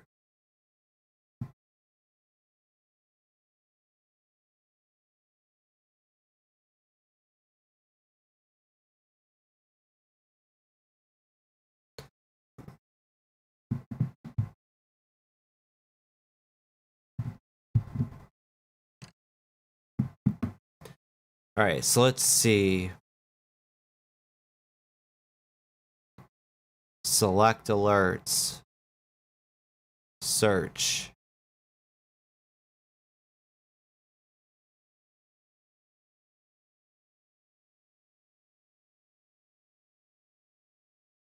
Help.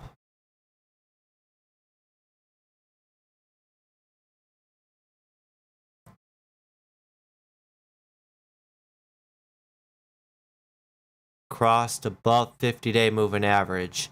These alerts are similar to the crossed above open confirmed alert. These alerts use the same statistical analysis of the price, but they compare the price to other technical levels. The 200-day moving average is the traditional way to determine if the stock is up or down in the long term.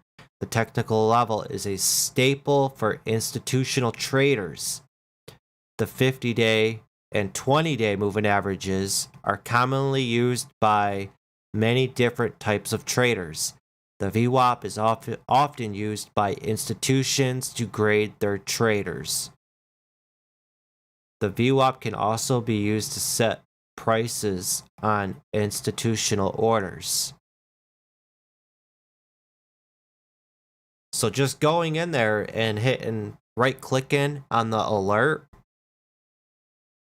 right here, right click, click help, and this website will pop up and it'll give you a breakdown of what that alert's about.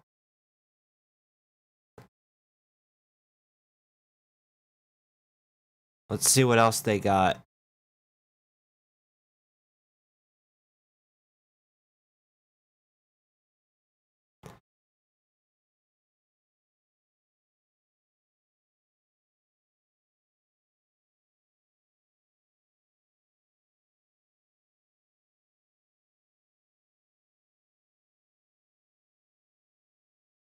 See, I'd be interested in something like this. 20 period SMA crossed above 200 period SMA 5 minute, but I'd want a daily chart.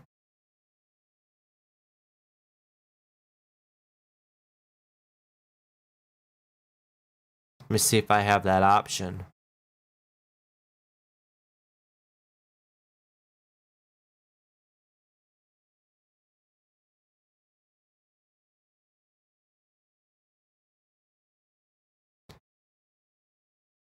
Okay.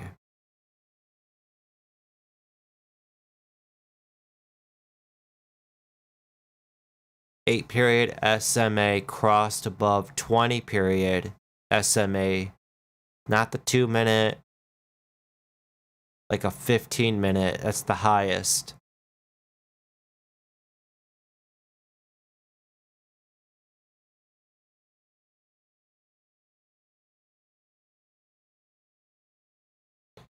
You know what I can do? I'm going to cancel this. I'm going to exit out of this. And I'm going to create a new multi-strategy window. That's how I'm going to do it. So I can have multiple strategies in one.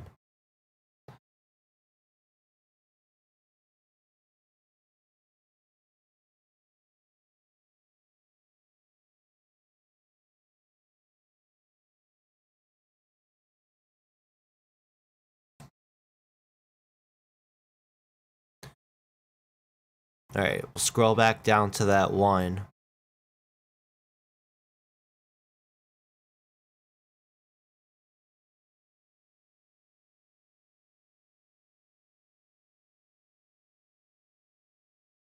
$20 period SMA crossed above the 200 period SMA 15 minute. So I'll add that alert. Select it.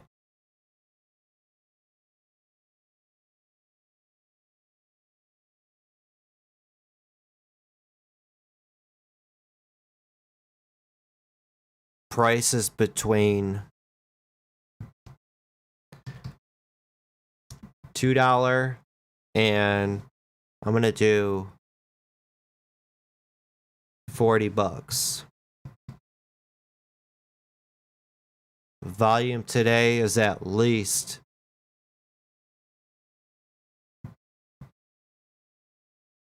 200,000.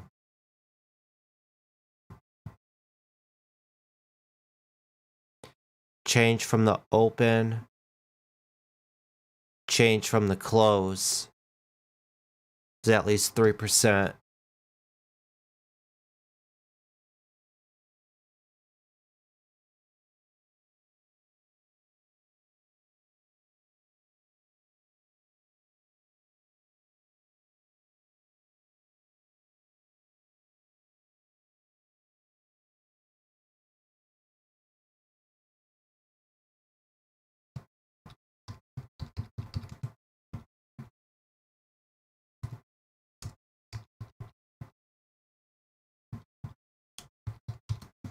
So I'll call this 20 crosses 200 SMA 15 minute.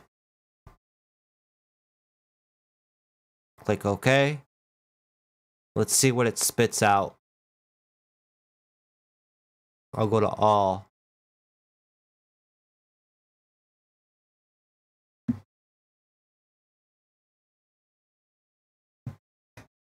Just keep things simple.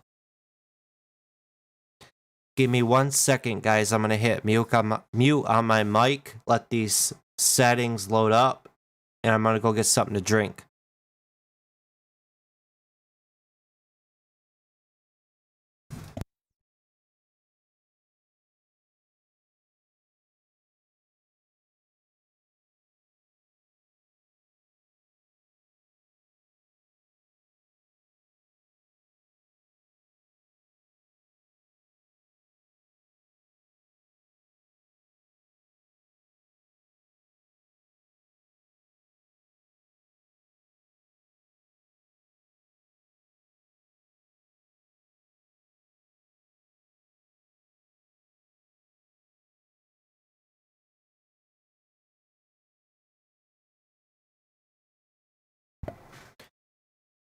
All right. So just for fun, guys, what on your scanners and your screeners, what's your favorite type of scanner screener? Leave a comment. What do you guys like to use? What's Mr. Reliable for you in the stock market? Your go-to stock scanner screener. Majority of you are probably going to say a momentum scanner or screener that spits out stocks that are currently running up and hitting new high on the day. And also, what stock scanner screener platform do you use? Do you use StreetSmart Edge? Do you use Trade Ideas? Do you use Scans? Do you use something else? Or you don't even have a stock scanner or a stock screener. You're just clueless to all this stuff and you're just watching because you're interested.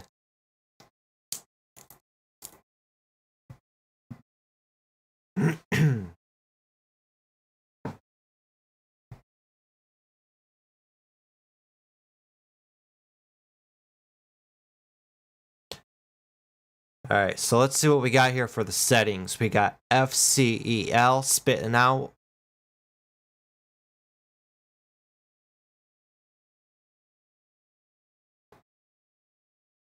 All right, not bad. What about that daily?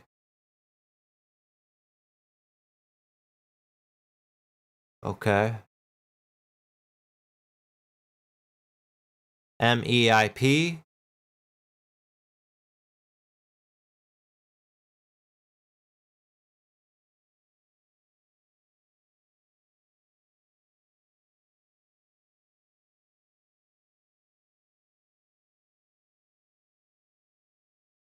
Not a fan of that one too much. PRTY. PRTY.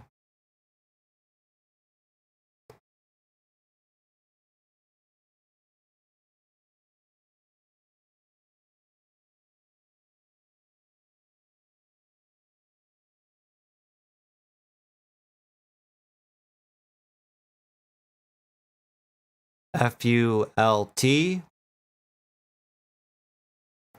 Nice ramp. Look at that wick right there.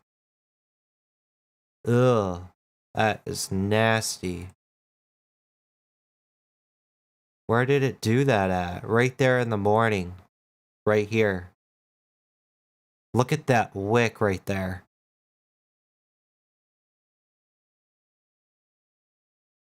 If I could scroll over, that'd be great. Stock opens at 14.45. 1 minute. It rips all the way down to 13.75. 50 cents. And then it runs up to 14.67. Looks like the market maker probably took out everybody's stop right there and then ran it back up.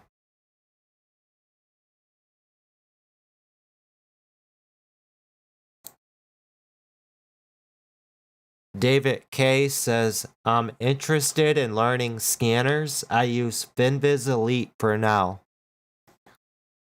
FinViz Elite, I used it before. It's a good, reliable stock screener. I moved on from it though. I personally prefer Trade Ideas, but it's all depending on what type of trader you are. I would consider myself a momentum trader, and I like to trade bounces and reversals. Like, I try to dip my hands into all kinds of strategies. I'm always on the lookout for something new.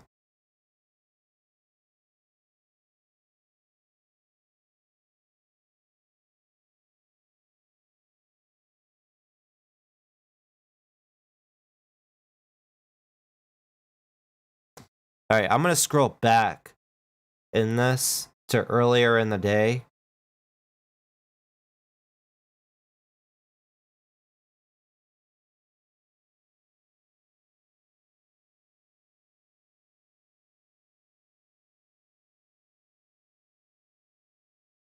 Looks like it started picking up stocks right at 130. So UBX, it was picking up. And then it failed.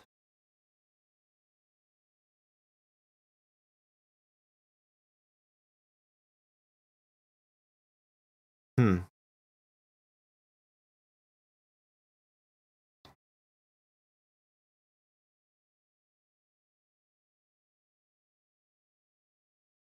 Could be a good reversal here on SDS. It's not volatile though. It's not gonna run very much. 20 cent. Dang. Oh, that's a pro shares ultra short. Never mind. It's a natural decaying ETF.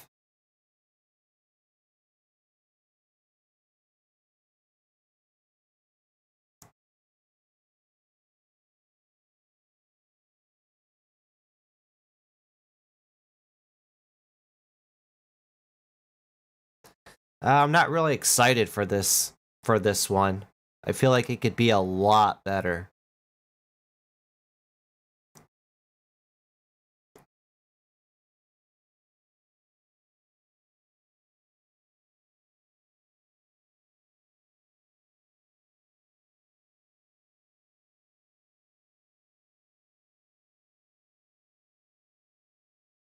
Let me go back into the settings.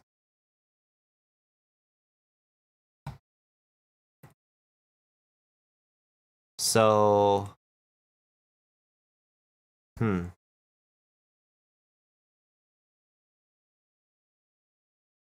let's filter it to hit new highs.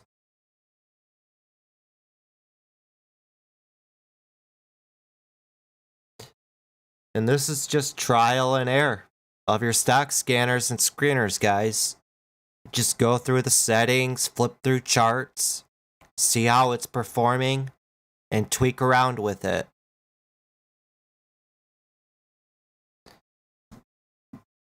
I think, let me see if I can do something.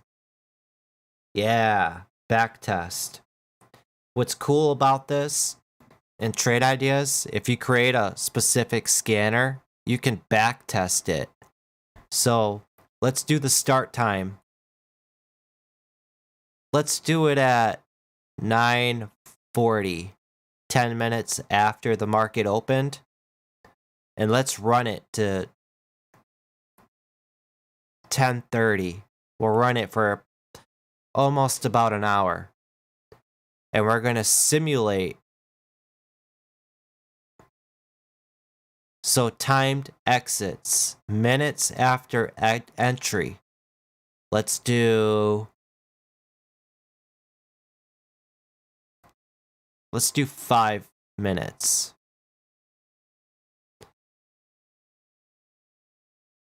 Time of day.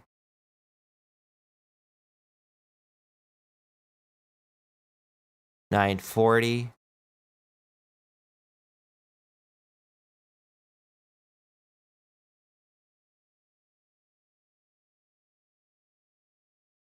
Risk management.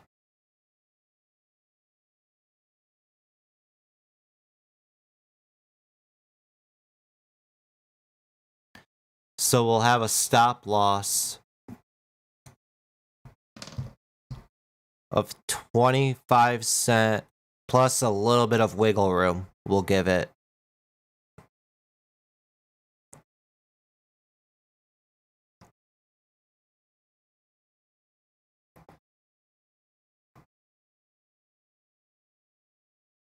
We'll have a profit target of, let's do 75 cents.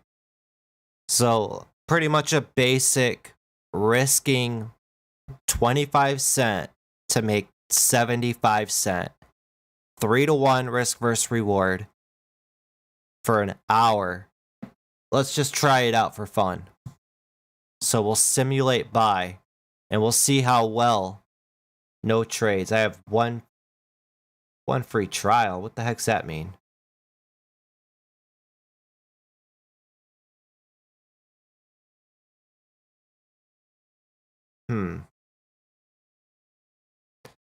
I don't know why it says I have one free trial. I pay for the basic.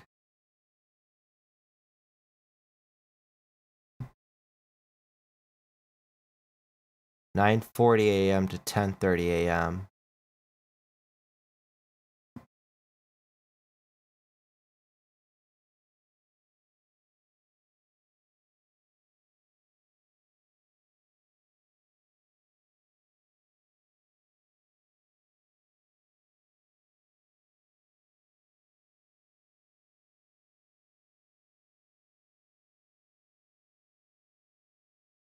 Alright, there we go. Let's see how she performs.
What? Why are you doing this to me?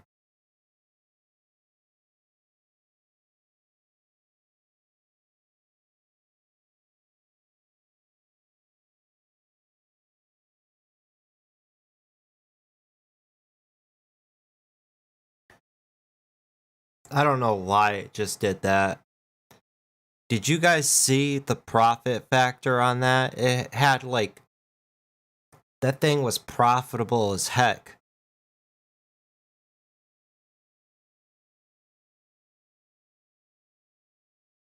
Hold on, let me.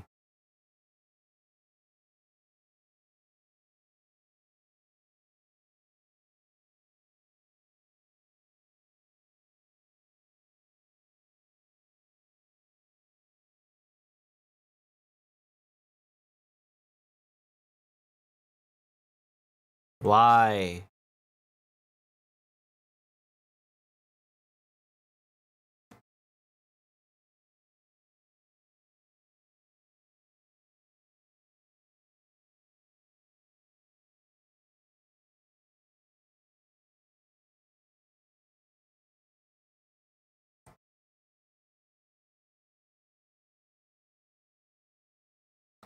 Let me just restart it.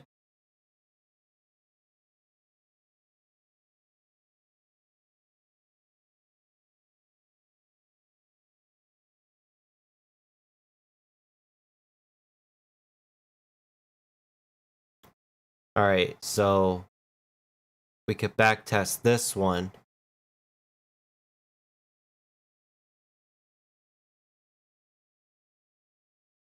Entry start time. This is just for fun.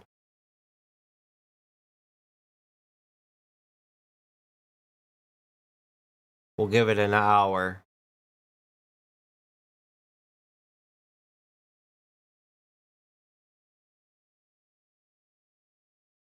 The profit factor for that one though that we had up, it was insane. That thing was green every single day.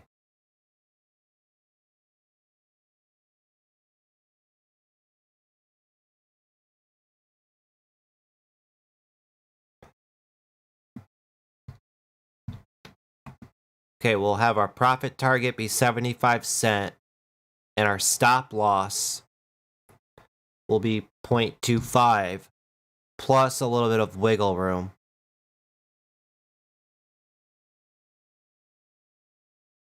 We'll test it.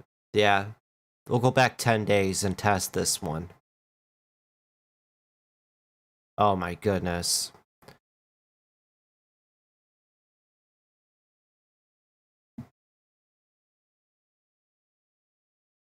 I don't know why it's being like that. I can always go back in here and back test.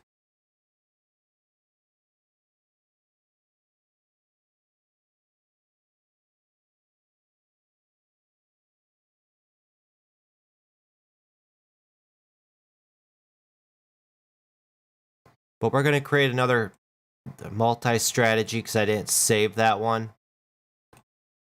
Strategies, new strategy, configure. Bullish.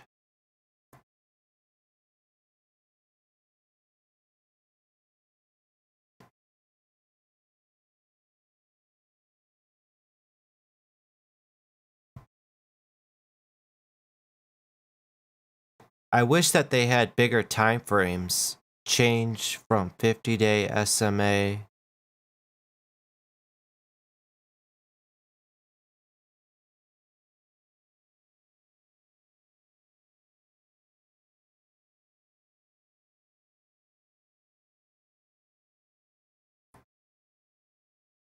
Let me see a quick way to do this. We'll go on Google and we'll see if there's any scripts on there that anybody else ever created and they posted for free. So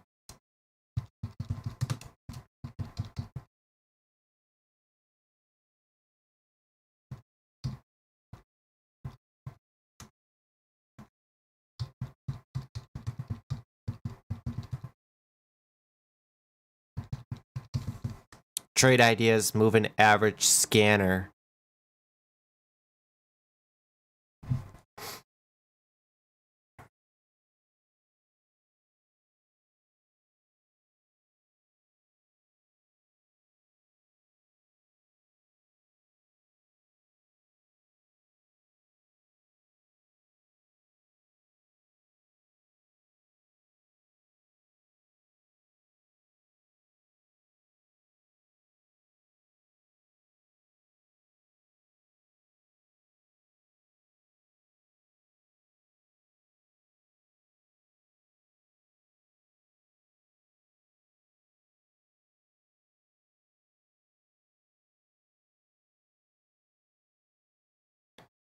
Nope.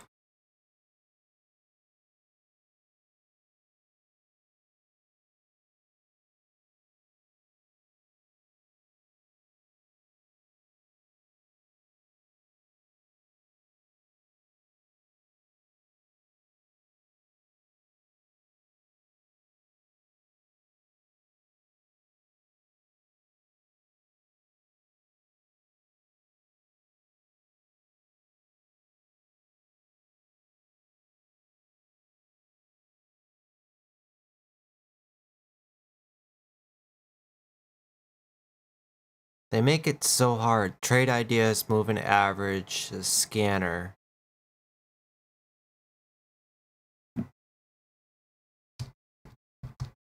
Code.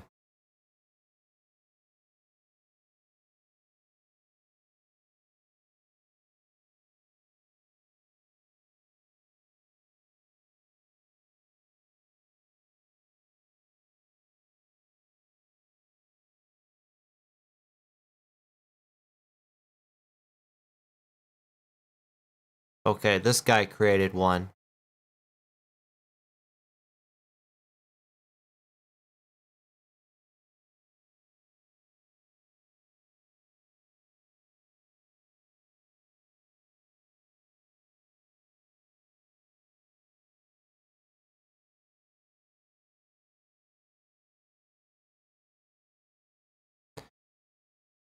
The software is a lot more than just the channels, aside from standard channels that features alert windows.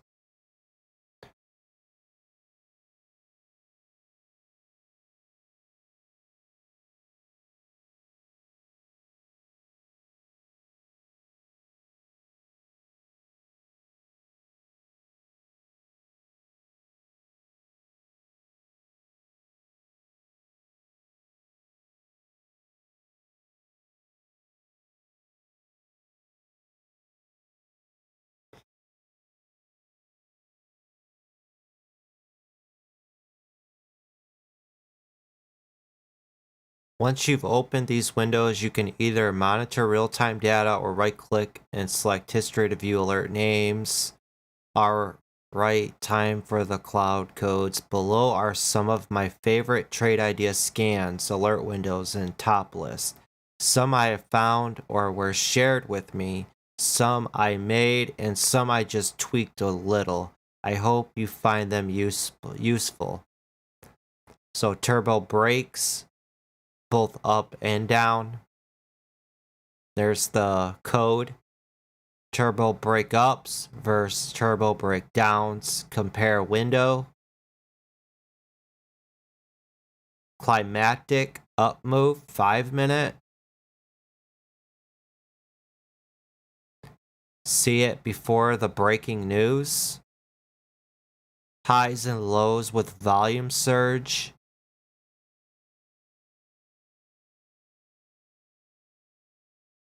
Unusual social mentions today.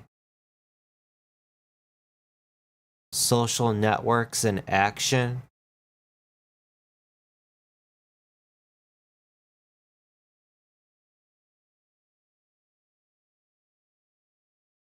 High volume moving average breakouts, 50, 220 SMA. That might be a good one.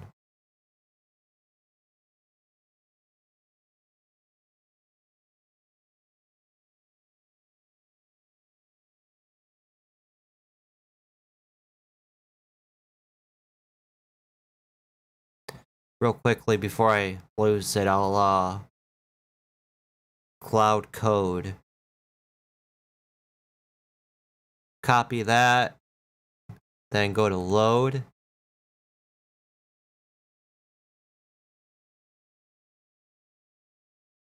Oh my goodness, trade ideas. Are you crashing on me? Alright, file. Load window. Load from cloud.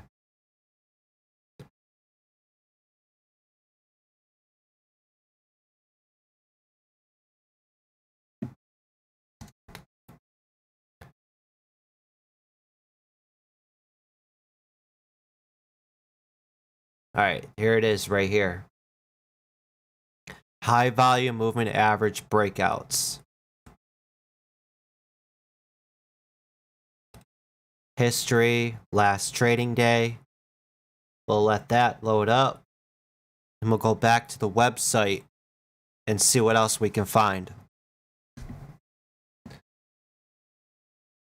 And this is just how you come up with ideas. See what other people are doing out there. We got the internet.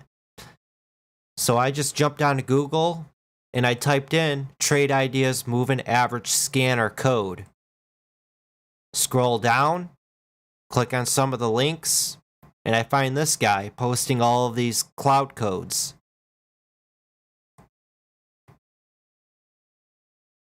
So up 50 cents or more in last 5 minutes on big volume spike. I want moving average scanners. So that's what I'm on the lookout for.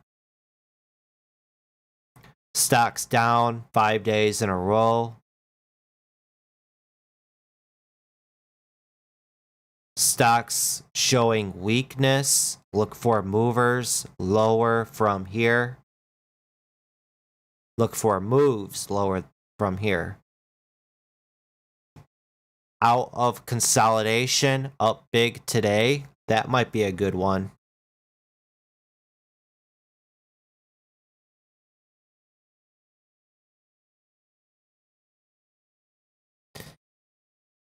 biggest bounce on losers. That might be a good one.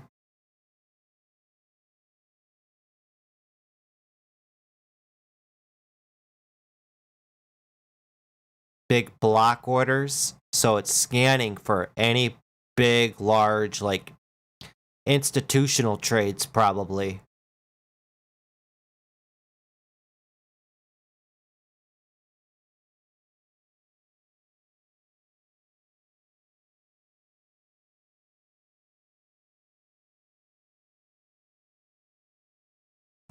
Somebody knows something. Unusual options activity.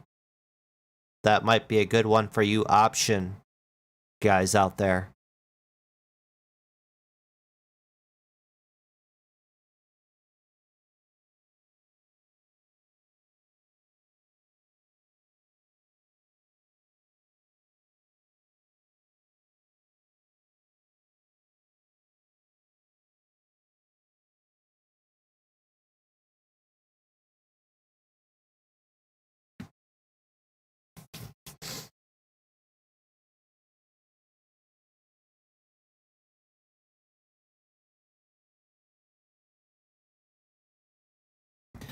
All right. So we'll close that out.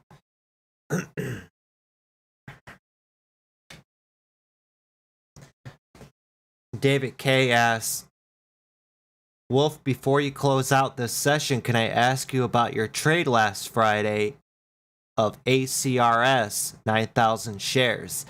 As soon as I gave it time to pop up, let's pull it up. I gave it time to pop up when it popped up right here to 1850. And when it came back down to this 18 area, I just got tired of holding on to it. So the next opportunity that I had on the pop, I just sold it. I made just over 3,000 on it, I think. I can't even remember.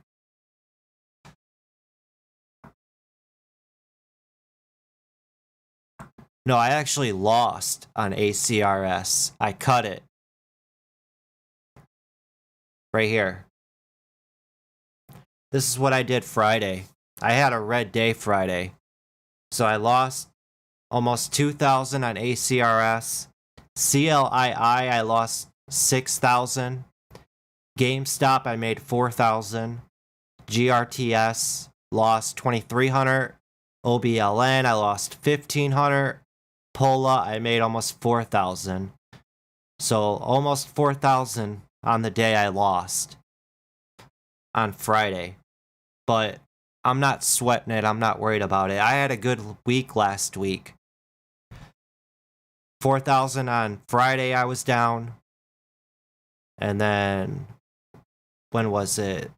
I didn't post Thursday.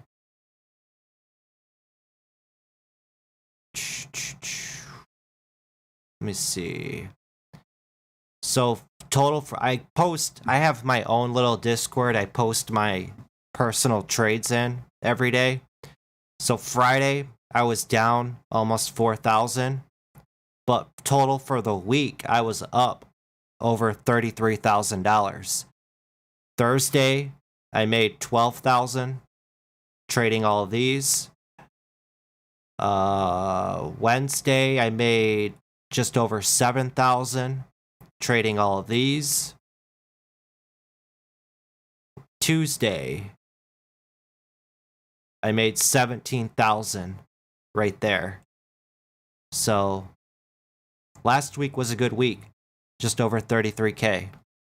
I don't trade with a small account, guys. I trade with a big account.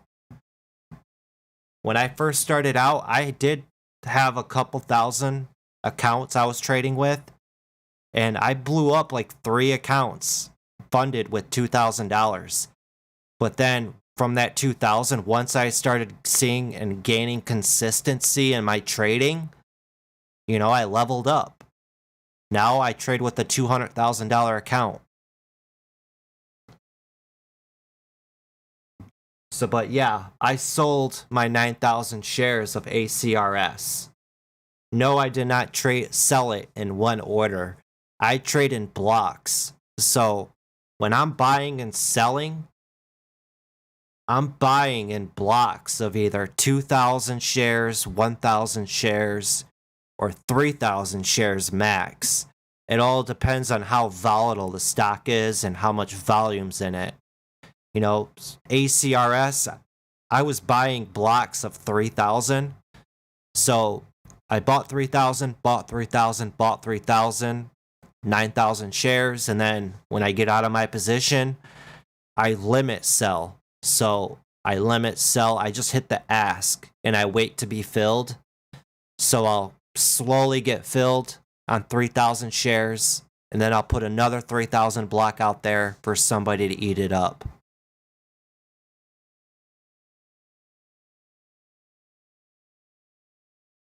No, I would never sell 9,000 shares all at once like that. That's just we've seen it live too. When a stock has an up move and you get that nasty wick down, and I'll point it out and call it out. I'm like, look at this idiot. He sold 15,000 shares probably at the market. You never want to sell big quantities of shares like that because you're going to rip the price down and the market maker is going to give you the worst possible price, period.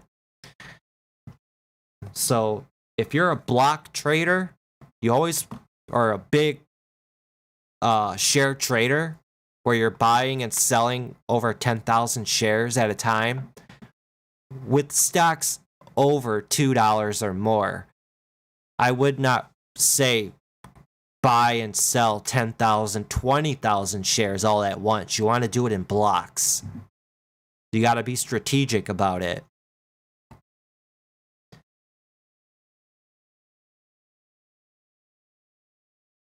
So yeah, I never really ever hit the bid to get out of my positions. That I patiently wait to get filled.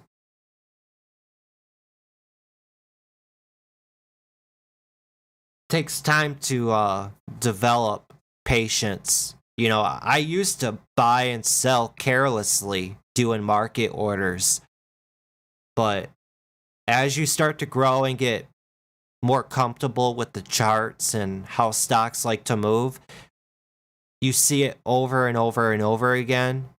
You just start to get comfortable, like I said. It's all about putting that time in and getting that screen time in. But yeah, to answer your question, I would never market, buy, and sell large quantities. I'm always buying and selling in blocks. So it's like right when the market opens up, I'll put a feeler out there. I'll buy 2,000, 3,000 shares. And if the stock's going the way that I anticipate it and things are going good, I'll add on to my position. I'll buy another block of 2,000, 3,000 shares. And then from there, when I start pushing up in profit, my price targets are met, I start to scale out of my position.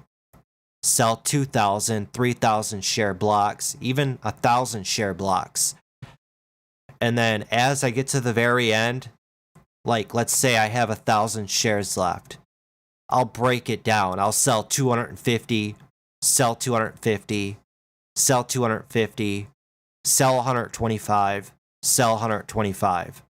Little things like that. I try to be very strategic and sell in patterns.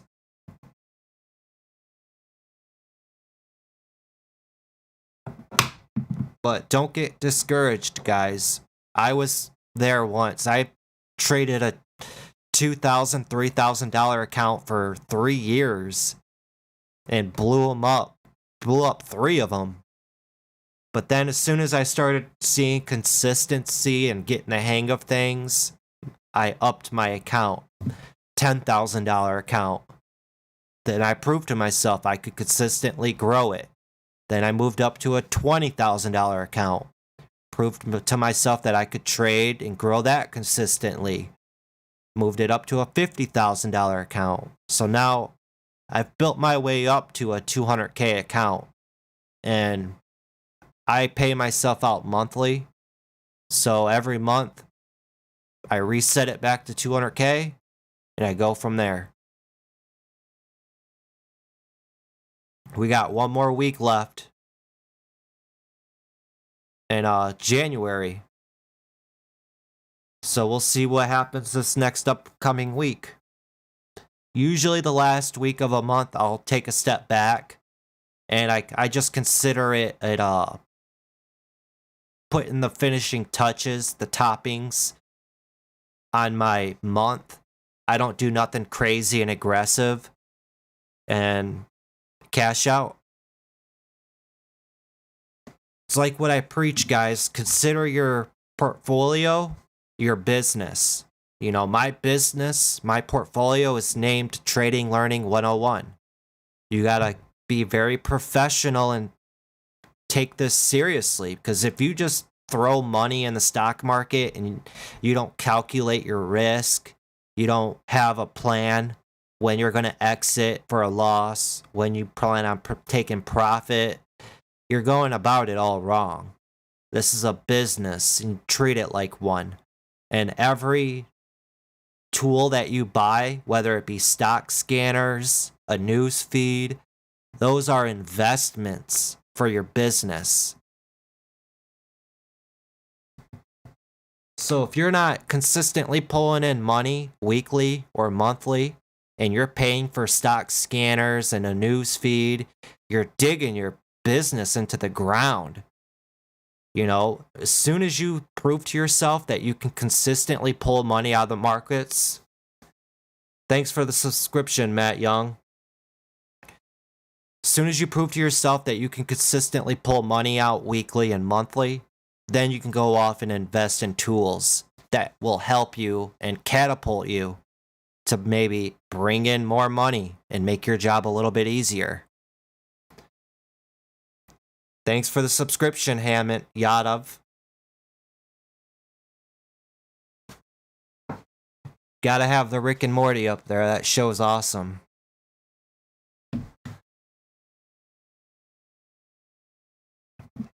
But yeah, if you guys are new to the channel, hit that subscribe button. Join the Wolf Pack. I would say and consider myself probably the underdog on YouTube in the day trading world. But I'm coming up fast. I honestly don't get it. If you're following somebody and they don't show you their P&L or their gains and their losers on a consistently daily basis, why follow them and listen to what they have to say? I see people out there all the time who have millions of subscribers and they never post what they make consistently.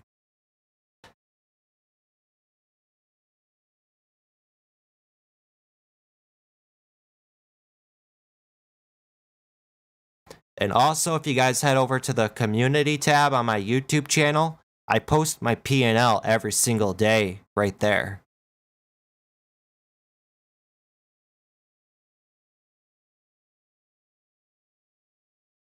Yeah, we've been streaming for a while now. Go to my channel, click that community tab button. Every day, I post my P&L. Every single day.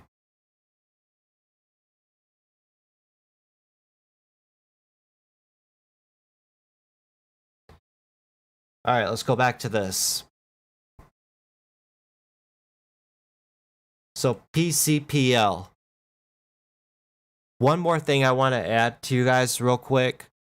I hear it all the time when I stream live and trade live on YouTube. There's people that want to piggyback my trading and they get pissed off that I don't tell them when I enter in on positions.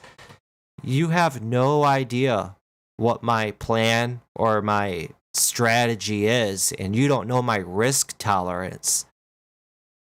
I may enter in on position and I may have the tolerance to take a 50-cent loss. You may not have the tolerance to take that kind of loss. You know, even a 25-cent loss, you may freak out and blow up your whole account. While, you know, it's all strategically different and you don't know what the other person on the other side is thinking. So I much rather physically show you guys my thinking process and how I go about this rather than feed all of my trading ideas, where I'm buying, where I'm selling at all times for people to follow. I'd much rather teach people to fish than give them my hard-earned work, you know? You get what I'm saying? There's a lot of people out there that don't want to put the studying in, and they don't want to put that grind in to learn and grow as a person and as a trader. You got to do that if you want to do this consistently and profitably. It's like they're searching for a secret that day traders know about that they won't tell you. There's a secret indicator out there that we're using to make money consistently. It's not like that. You have to emotionally groom and train yourself to handle this type of stuff. There's not a lot of people out there that can handle having a $10,000 red day. You know, it'd kill their confidence. And then the next day, it'd be on their mind. And then they dig their hole even deeper because they're revenge trading. You have to emotionally condition yourself for that type of stuff. Not every day is going to be sunshine and rainbows. I'm telling you guys, it's a trip. I've had days where I've lost $10,000, but I didn't let it faze me. And the next day I came back and make $15,000. Little things like that. You have to emotionally condition yourself, and you just can't jump into it. You have to work your way up in levels. So it's like what I say. Start consistently trying to make $100. Then once you prove to yourself you can consistently and emotionally make $100 every day, and the big goal is to close out green at the end of the week, and then that leads to a green month. Then you can level up. It's a stepping stone process. And that's what I teach to you guys in the masterclass.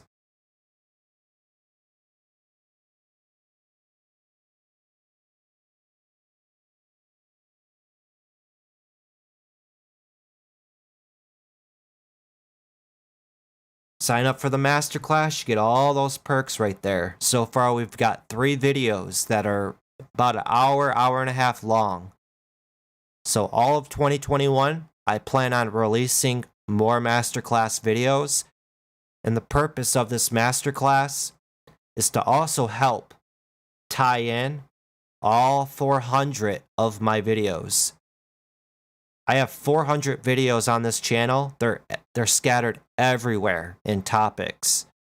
So with this masterclass, I want to try to make it step by step, a learning process to do this, and also help tie in all 400 of my videos. I know my videos are good because I put a lot of time and effort into them.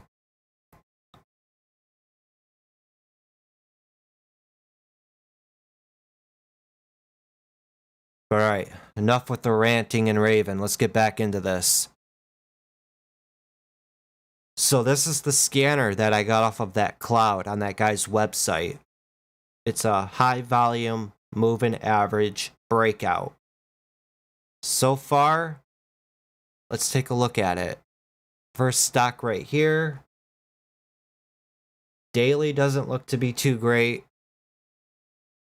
But that 10-minute, it's a nice 10-minute breakout.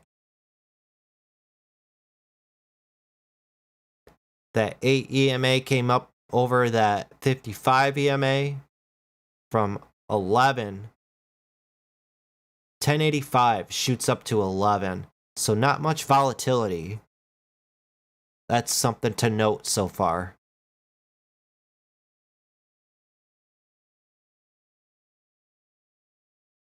Here's another one on a 10-minute. From $1.84 up to $2.04. It's a nice pop right there. Look at that daily. Garbage stock.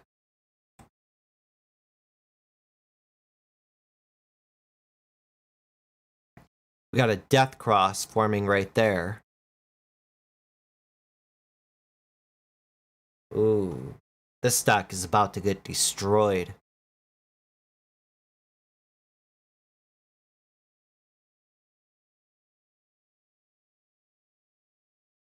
Huh.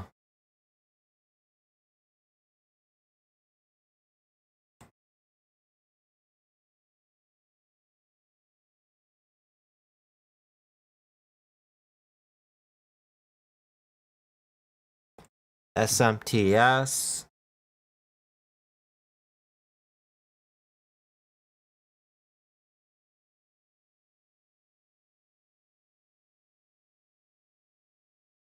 So far, I ain't liking what this stock scanner's spitting out. Let's go to the beginning of the day.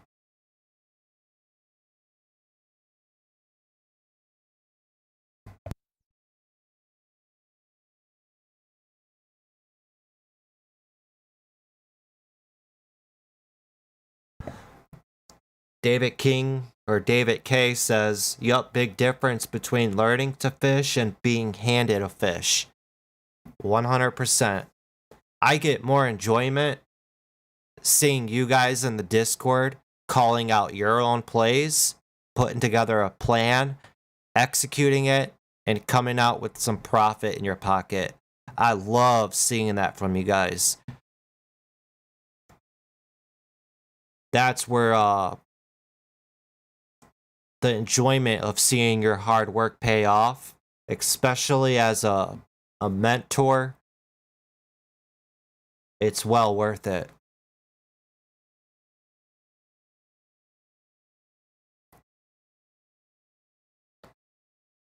All right, so AMD popped up on it. I don't know if I care for this one though. It's kind of lame. If anything, I'd go into the configure. Let's see what the settings are.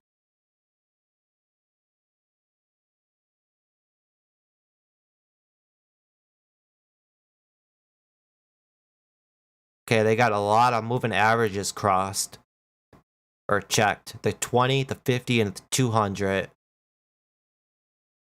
Average volume 10 day is 50K. That's fine. Relative volume is 2. Volume today. Short float. Alright, so let's do this. The price is from $2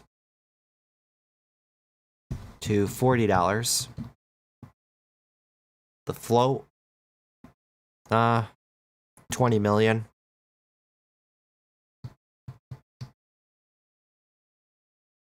Change from the close, percentage at least 3%. Let me see if there's something else I can add in here. Like an average true range.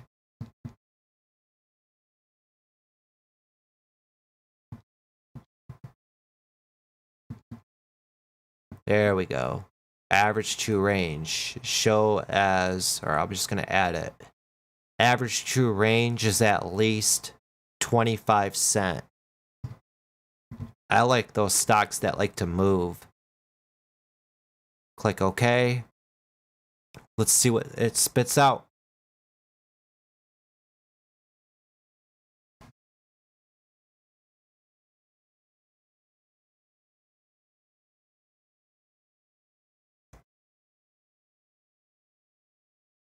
We've been streaming for almost 3 hours now. That's crazy.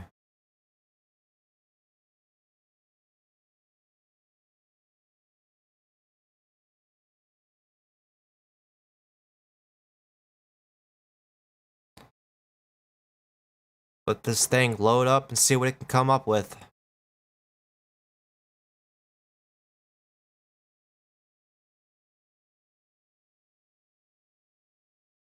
I'm actually going to log out of StreetSmart Edge. And I'm going to bring over trade ideas. Trade ideas right here.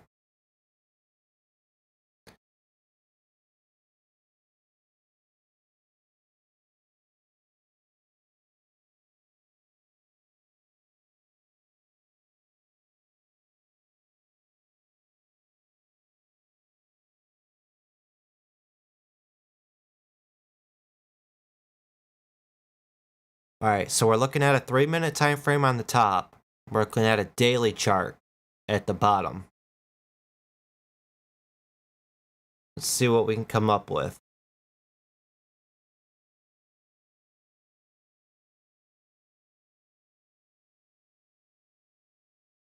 Huh. Here, let me put this here for you guys too, so you can see the scorecard.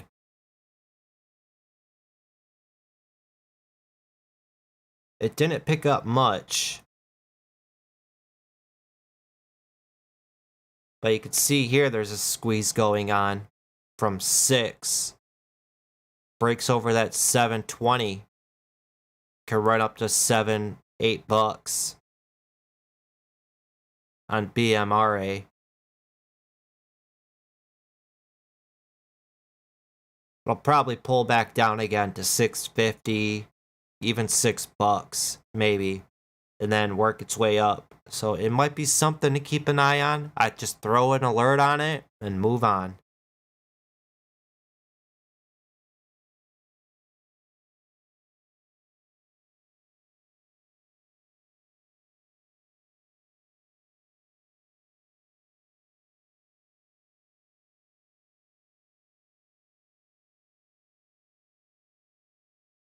But yeah, it didn't really pick up too much.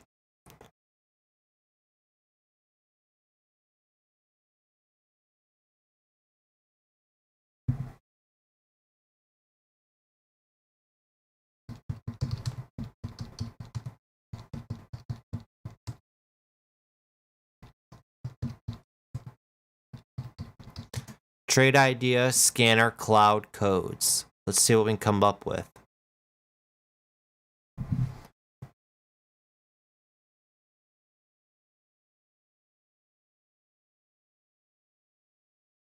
See, there's all kinds of different codes out here that people published for free. You just gotta look for them.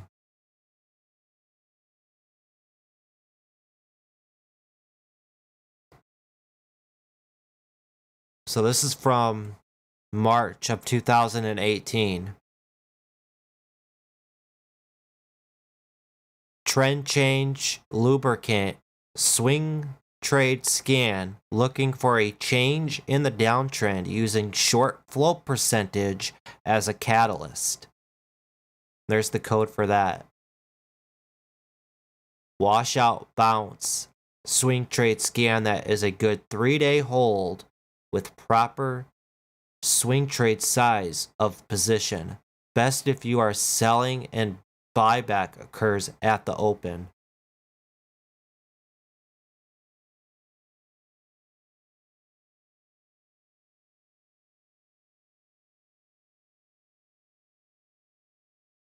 I like how it gives a quick description detailed on what these are about.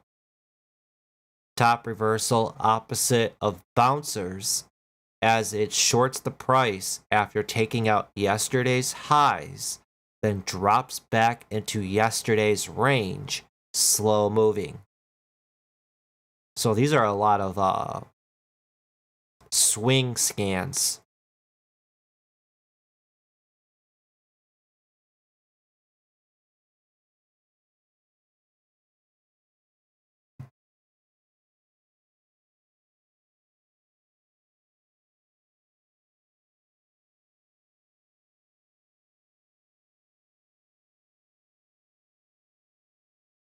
Pull back to the 20 SMA stocks that are pulling back to their 20-day SMA area and bouncing.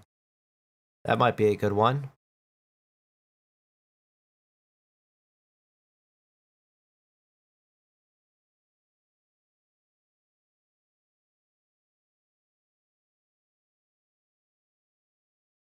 That might be a good one for Armanda in Discord. He likes to short.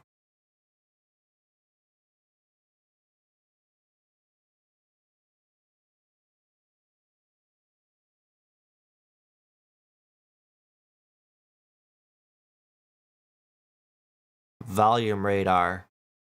This top list shows stocks meeting very basic volume criteria in order to try and weed out stocks that are too thinly traded.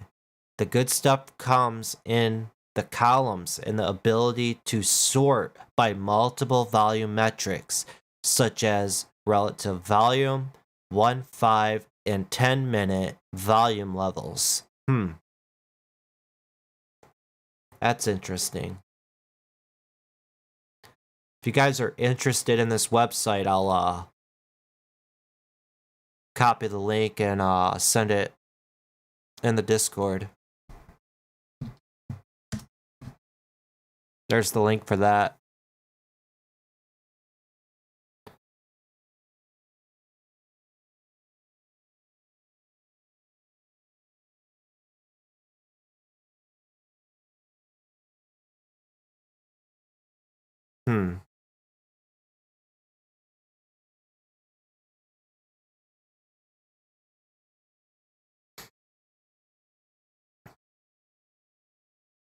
Shorting junk.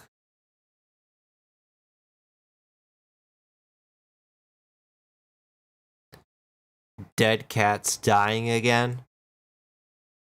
Reality bites.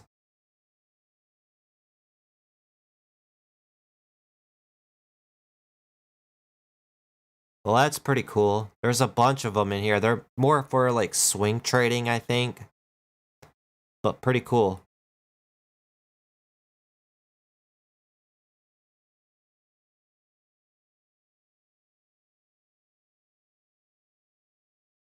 We already checked this guy out.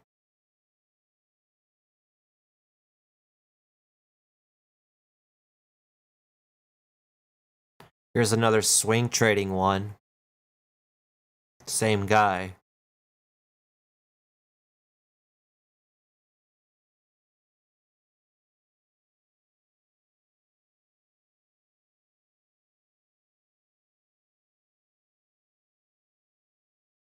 Oh, look, guys, it's a DVD. We're going back to 2000. Yeah. Check out my new DVD. Savage Scans, Meal Ticket, Momo, Consecutive Candles, The Slam Play, VWAP Strategies, Whole Number, Pre-Market Weapons, After Hours Weapons, Biggest Gainers, Biggest Losers, Add to Cart. Let's see how much this guy's charging. What's this? Savage Scans, Badass ATM Reversal. Wow.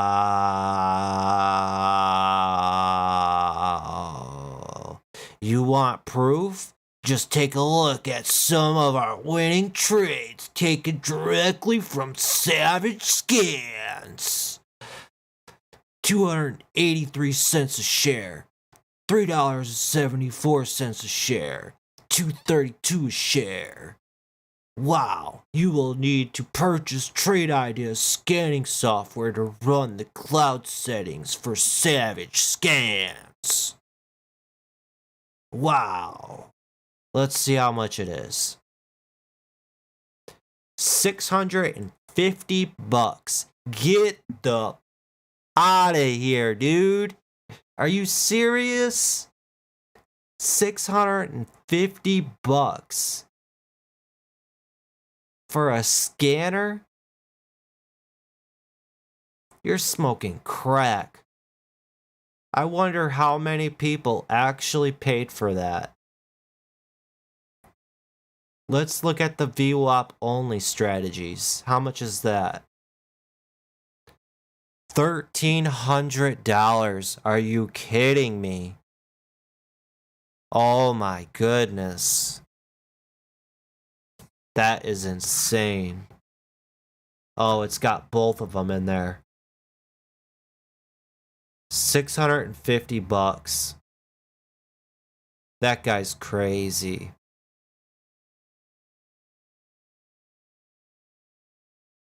Wow.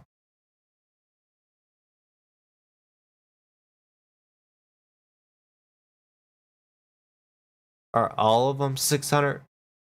Savage scans full throttle. Oh my goodness, that's a hilarious name. $1,000. That's insane. Oh, you can apply a coupon. What's this guy's name? Trick Trades.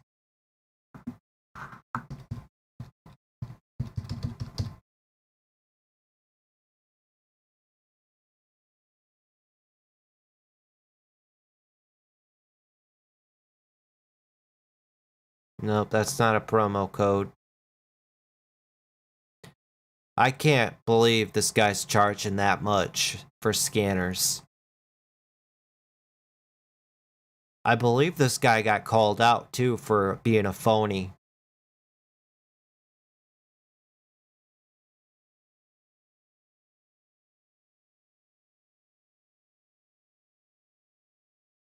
Hey guys, I'm on the beach. If you want to know what the professionals are saying, then come on over to Trick Trades. Here at Trick Trades, we don't hide behind the curtains. We show you up front and personal what's going on. We call it the Situation Room. Every day, I have 10 of the top elite traders from some of the biggest prop firms out there. Sign up.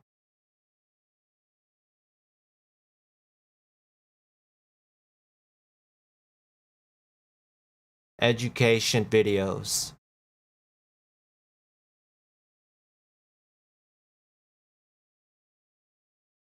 $450 a DVD.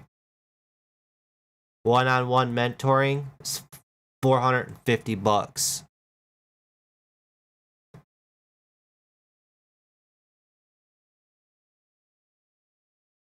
Boss Carbon and Spy Sniper.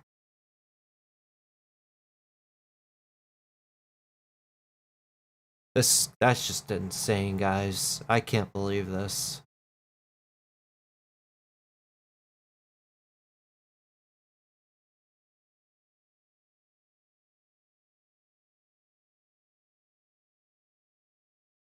Alright, so this is how you can spot a phony right off the bat. A lot of the reviews, the profile picture, they don't even have a damn picture. Look at their name also. Jack Ottorico, and then go to a social media platform and type in that name. I bet you it won't even pop up. Gary Tolbert, Cameron Reverts, kind of like Cameron Foss. Averzano, no picture. Little V, Eric, no picture. Austin Pogue, Jared Overholzer. No profile pic, no profile pic. No profile pic, no profile pic. That guy's name's John Wynn.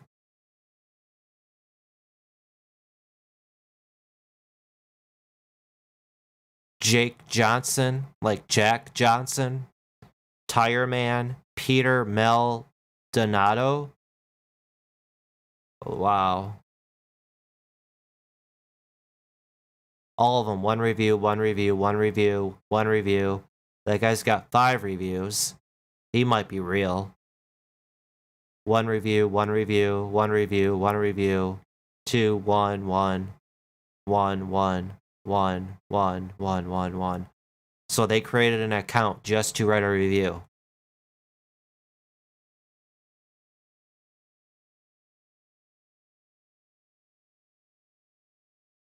Get out of town.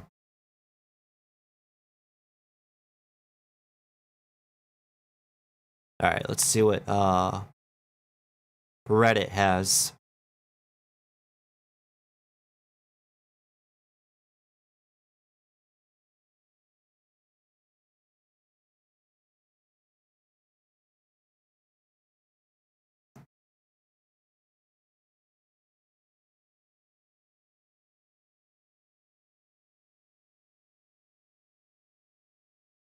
this one, let's see what.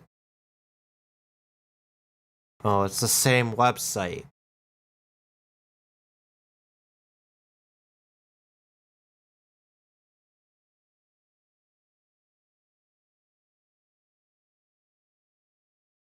Does anyone have a cloud link to raw settings? Who Ross Cameron, aka Warrior Trading?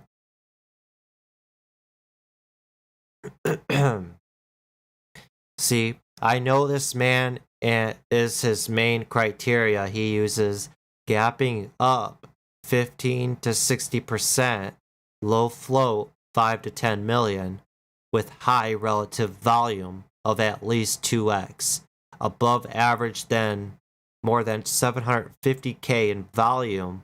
1 mil is ideal.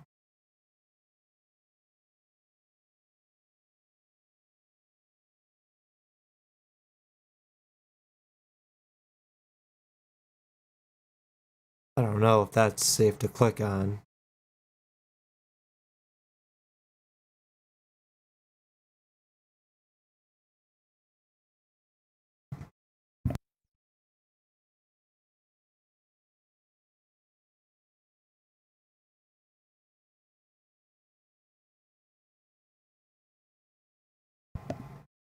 I'm not really seeing too much though.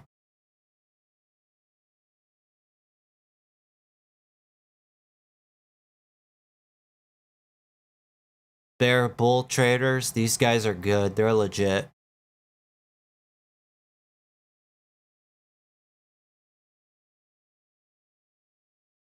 All right, we got one.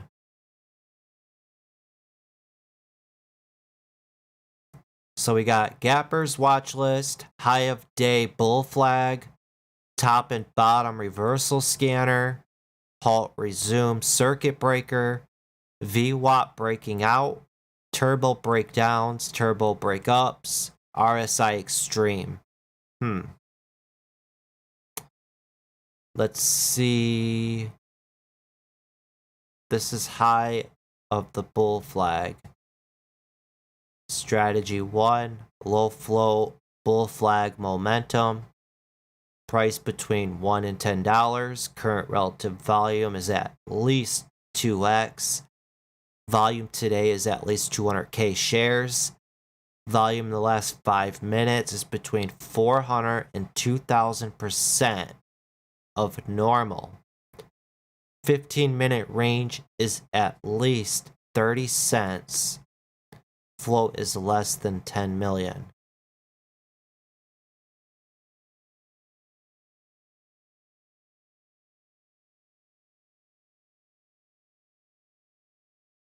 The high of day bull flag might be a good one.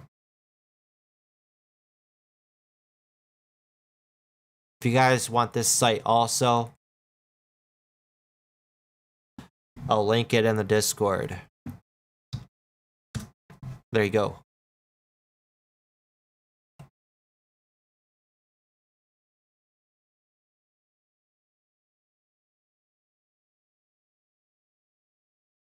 We got some people still hanging out. We've been streaming for a long time, guys. I might end it here pretty soon. It's a long time to be streaming. But we out here, get putting that work in. We out here. Ugh.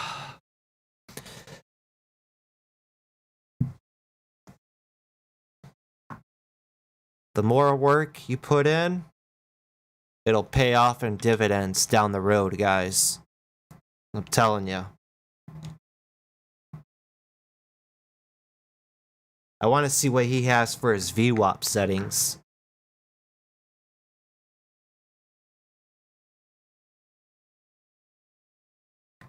Right here.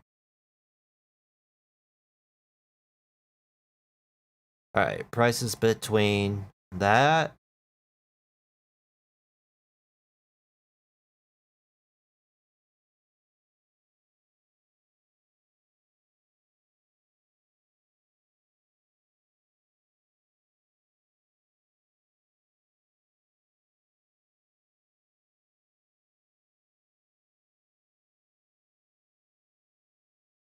All right, let's give it a go.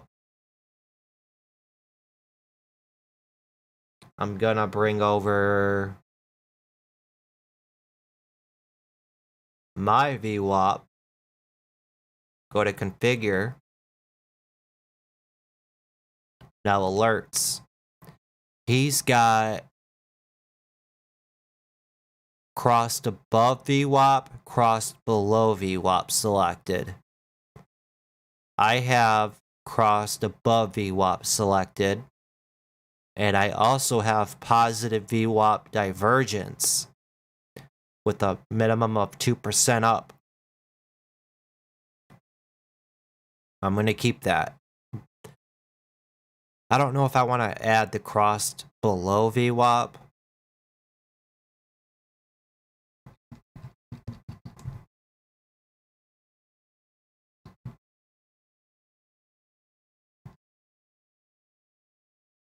Ooh, you know what might be a good one? Is crossed above the open right there for a scanner. For those psychological scanners of going from red to green on the day, those could lead to some powerful moves. That might be a good one to keep in mind.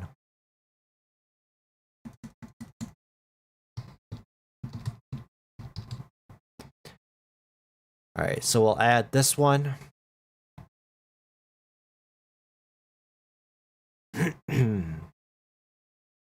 And we'll do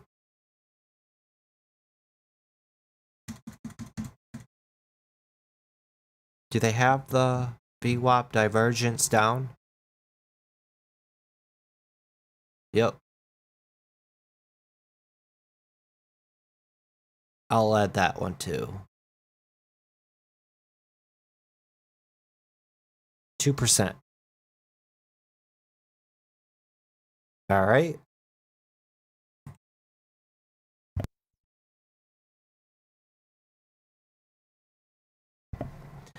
Now he's got his prices between $5 and $250. I like mine 2 from 50. Current relative volume is at least 1.5. I have mine at 2.5. So we'll change that. Volume today is at least 500K. I had mine at 900K. Volume in the last 1 minute is at least 1000% of normal. Okay? Let's see.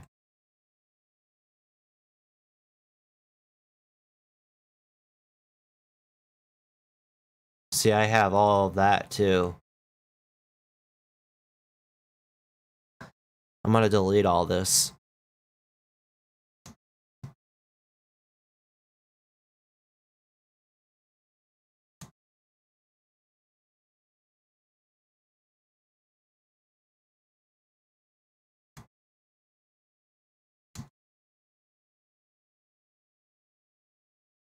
Okay, minimum volume 1 minute is 1000% of normal. I have that. Volume in the last 5 minutes is at least 200% of normal. So we gotta go to search. Volume 5 minute percentage. Add filter. His is at 200%. Price was up at least 2% from the previous close. Go to search. Close.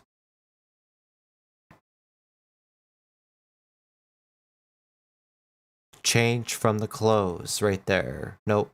Right there. Change from the close percent.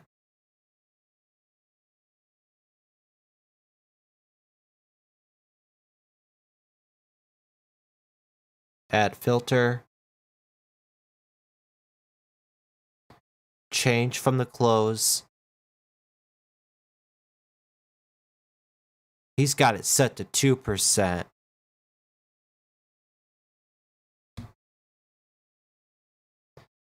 Price was up at least 2% from the previous close, or down at least 2% from the previous close. Alright, I'm gonna have it show me.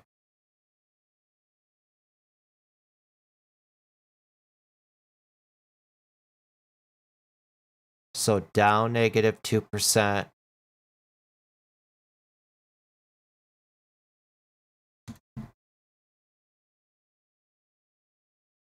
To the max. Okay. And that's it. Go to Summary, VWAP Strategies.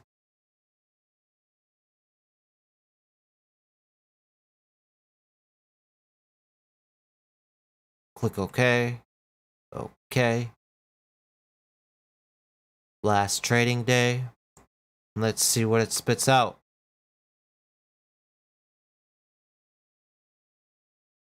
See if this picks up any good ones. Give it a moment, let it load up.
Alright, let's scroll down a bit.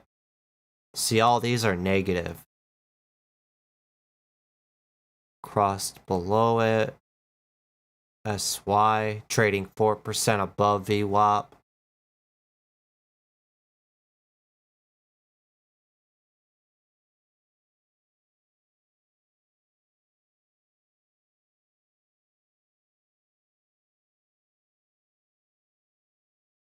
$750 up to $780.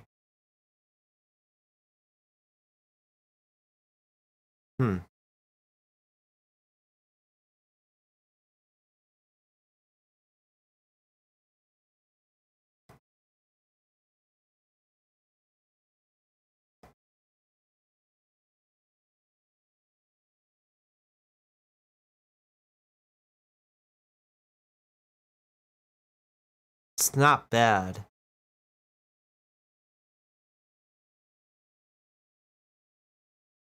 Man, imagine being in that explosion. Right there at $8. All the way up to over $9.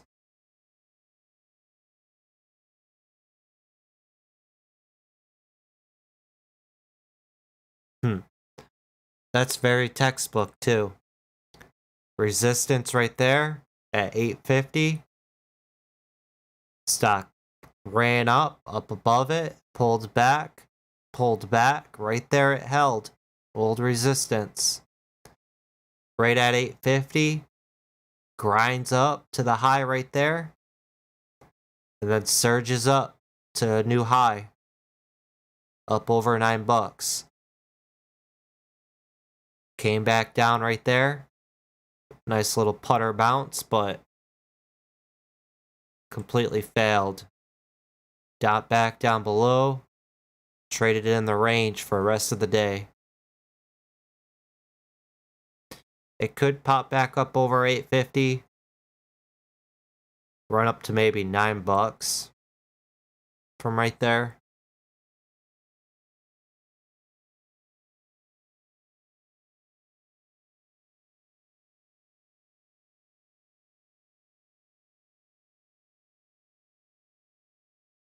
PLTR from 26 all the way up to 32.50.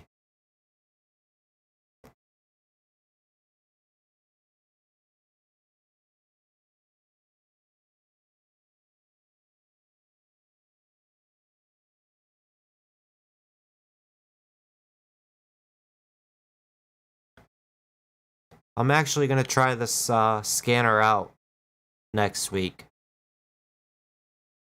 We'll see how it performs.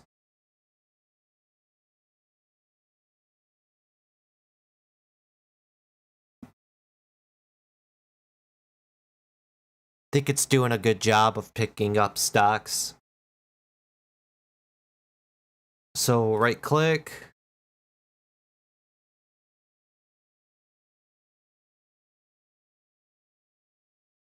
Save contents.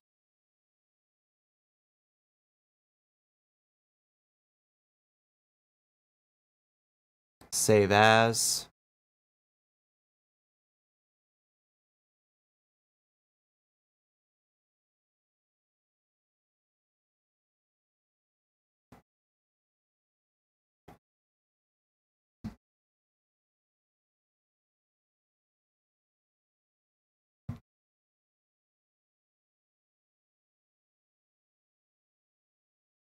Yeah, I'm going to save this.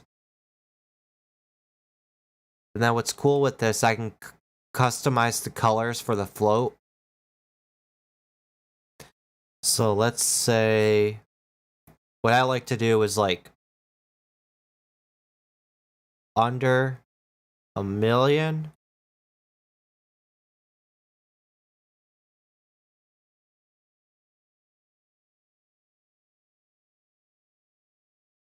Or just above.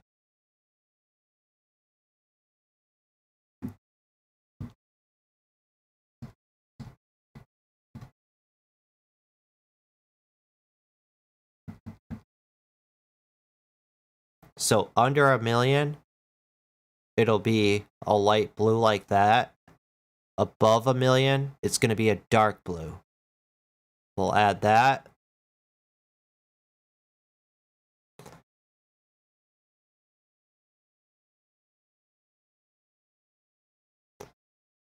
And then above,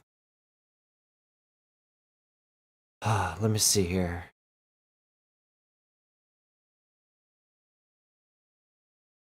All right, the next one's going to be 5 million. Below that, blue. Above that, it'll be like a dark green.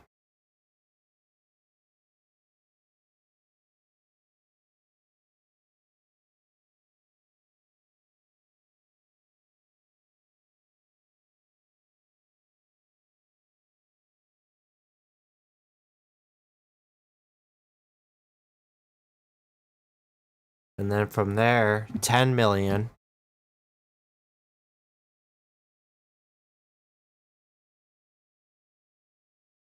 Above that will be like orange. And then anything above 20 million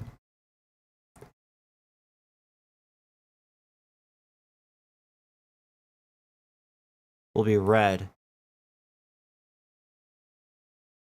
Click OK. So you see 232 million, it's red. Scroll down. Under 5 million, we put blue. Between 5 and 10 million, or no, it's 10 and 20 million, it's orange. It's just a quick way for your eyes to see how low the float is for your custom liking. So for me, that very, very light blue, if it's under $1 million, a nano float stock, I could visually spot it on the scanner and catch after it.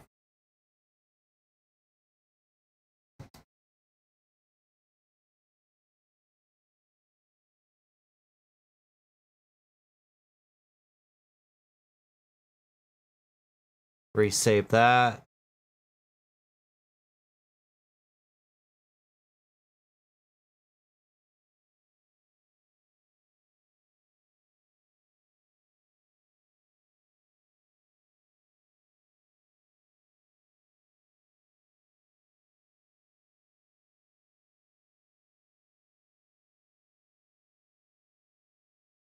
Where's the one I just saved?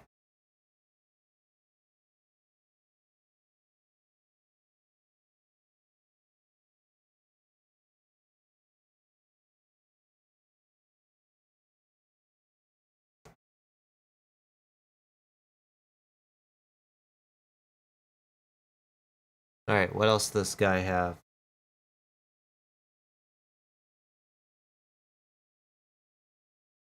Turbo breakups. Price between 20 and 150. Day volume past 10 days is at least 300k shares a day. Volume today is at least 500k shares. Volume the last minute is at 500% of normal. Alert specific filter, new high.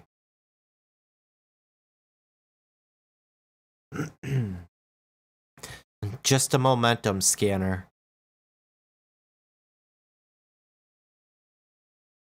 Your RSI extreme.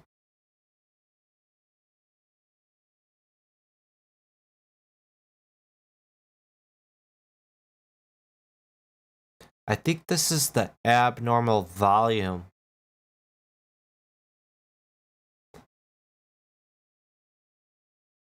No, this is the volume breakout.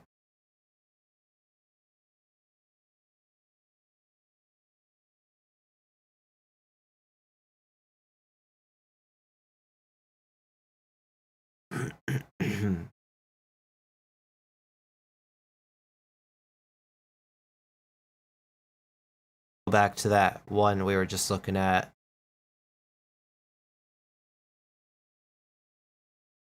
Oh, okay. This is an opening range breakout. Let's do one of those. And this will be the last one. So we'll go to new, alert, window.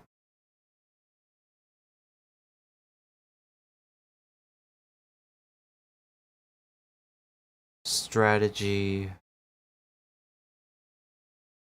Alert specific filters.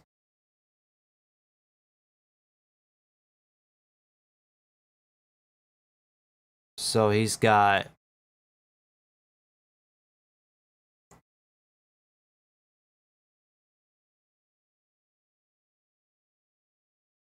ORB,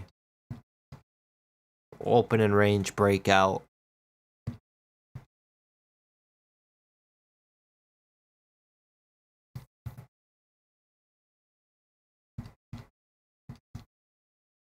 Okay, so he's got a 5, 10, 15, 30.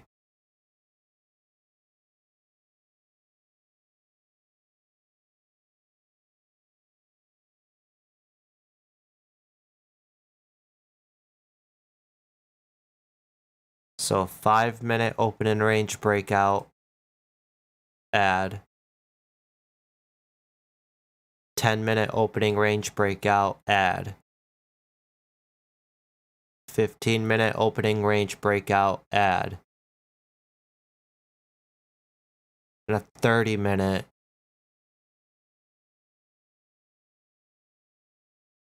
add. Check all of these.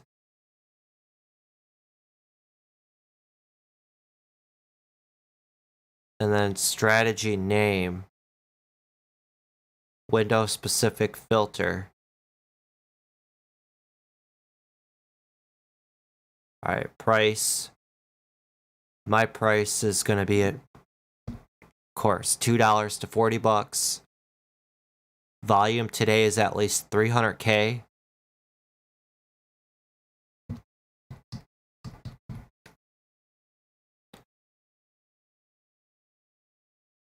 Volume in the last 1 minute is at least 1000%.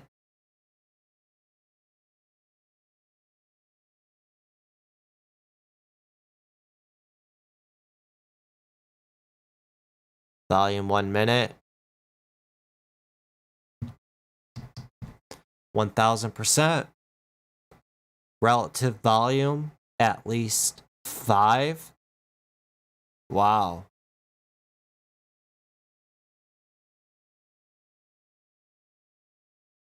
Relative volume 5. Float at least 1 million. Say what? Under 1 million float? I don't know if I'll have that.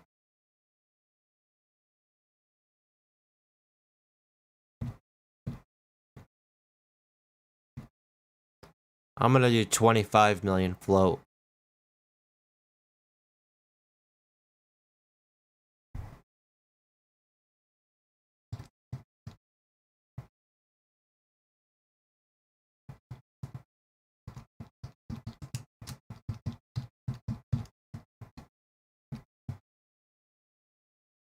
Opening range breakouts. Click OK. Have it scan for the last trading day. Let's see what it comes up with.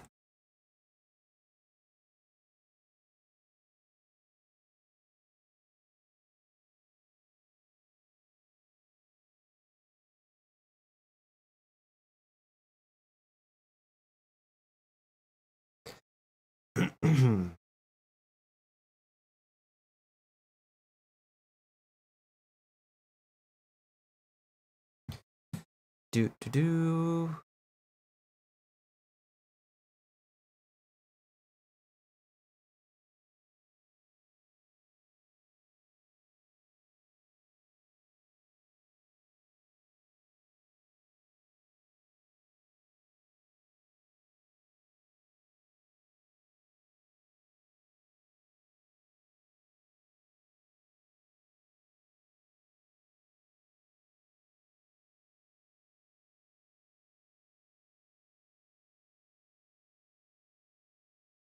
Alright, now it's spitting out some answers.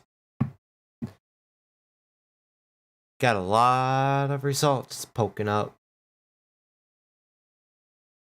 First one, YI.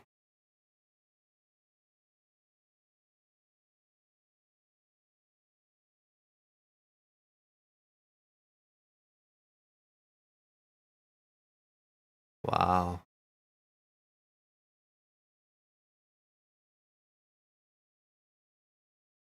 Okay. I like this. I don't like that. Pola, CRSR. Look at that daily. It's a nice looking daily.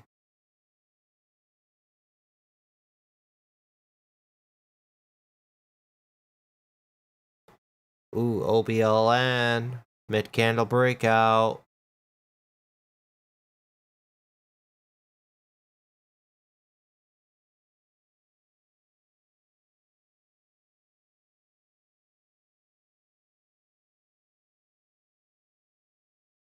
Let's change the time frame on this. 10 minute.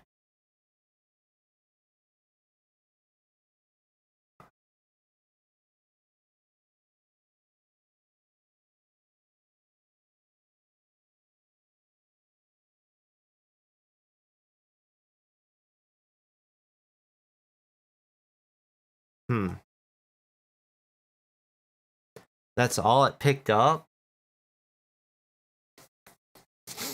I think that relative strength's up way too high.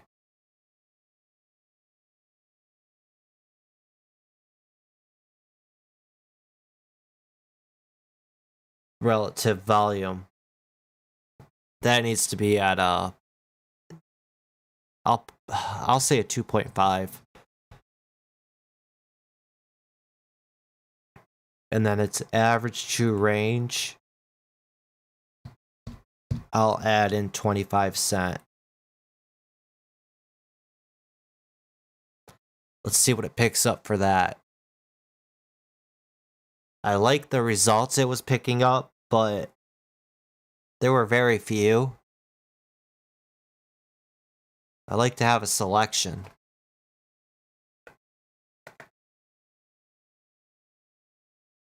Some of them too were duds, like they had big sell-offs and big gap downs.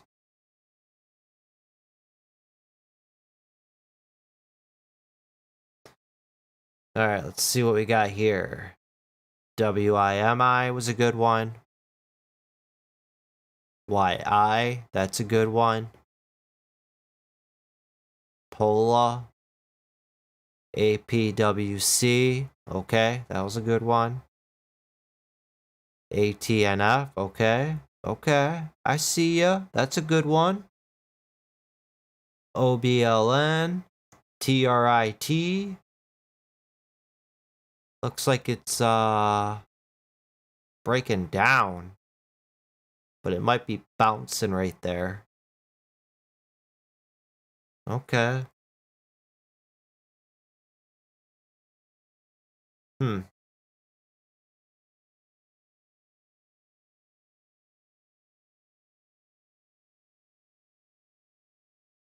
I'm gonna keep it.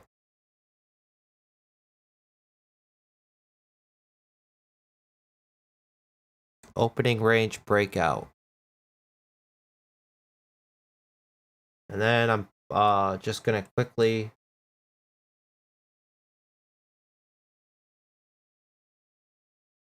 reorganize those.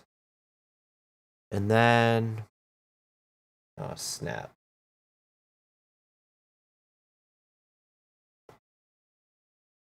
Yeah, that goes there.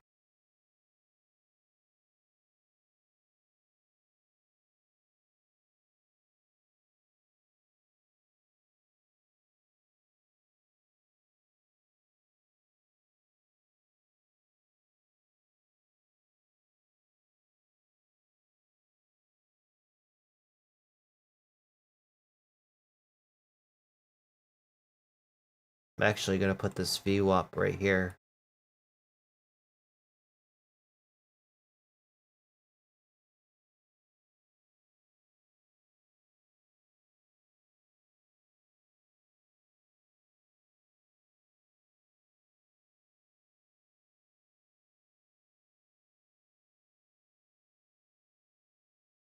And then I'm gonna save the layout. Save layout. There's my name. Overwrite. And close it up. That's gonna wrap it up, guys. I'm done. We streamed for 3.5 hours. That's crazy. I want to thank you guys for tuning in with me today, hanging out, messing around with the screeners and scanners. Went a bit longer than what I anticipated, but I enjoy doing this and hanging out with you guys. So hopefully you guys had fun with me.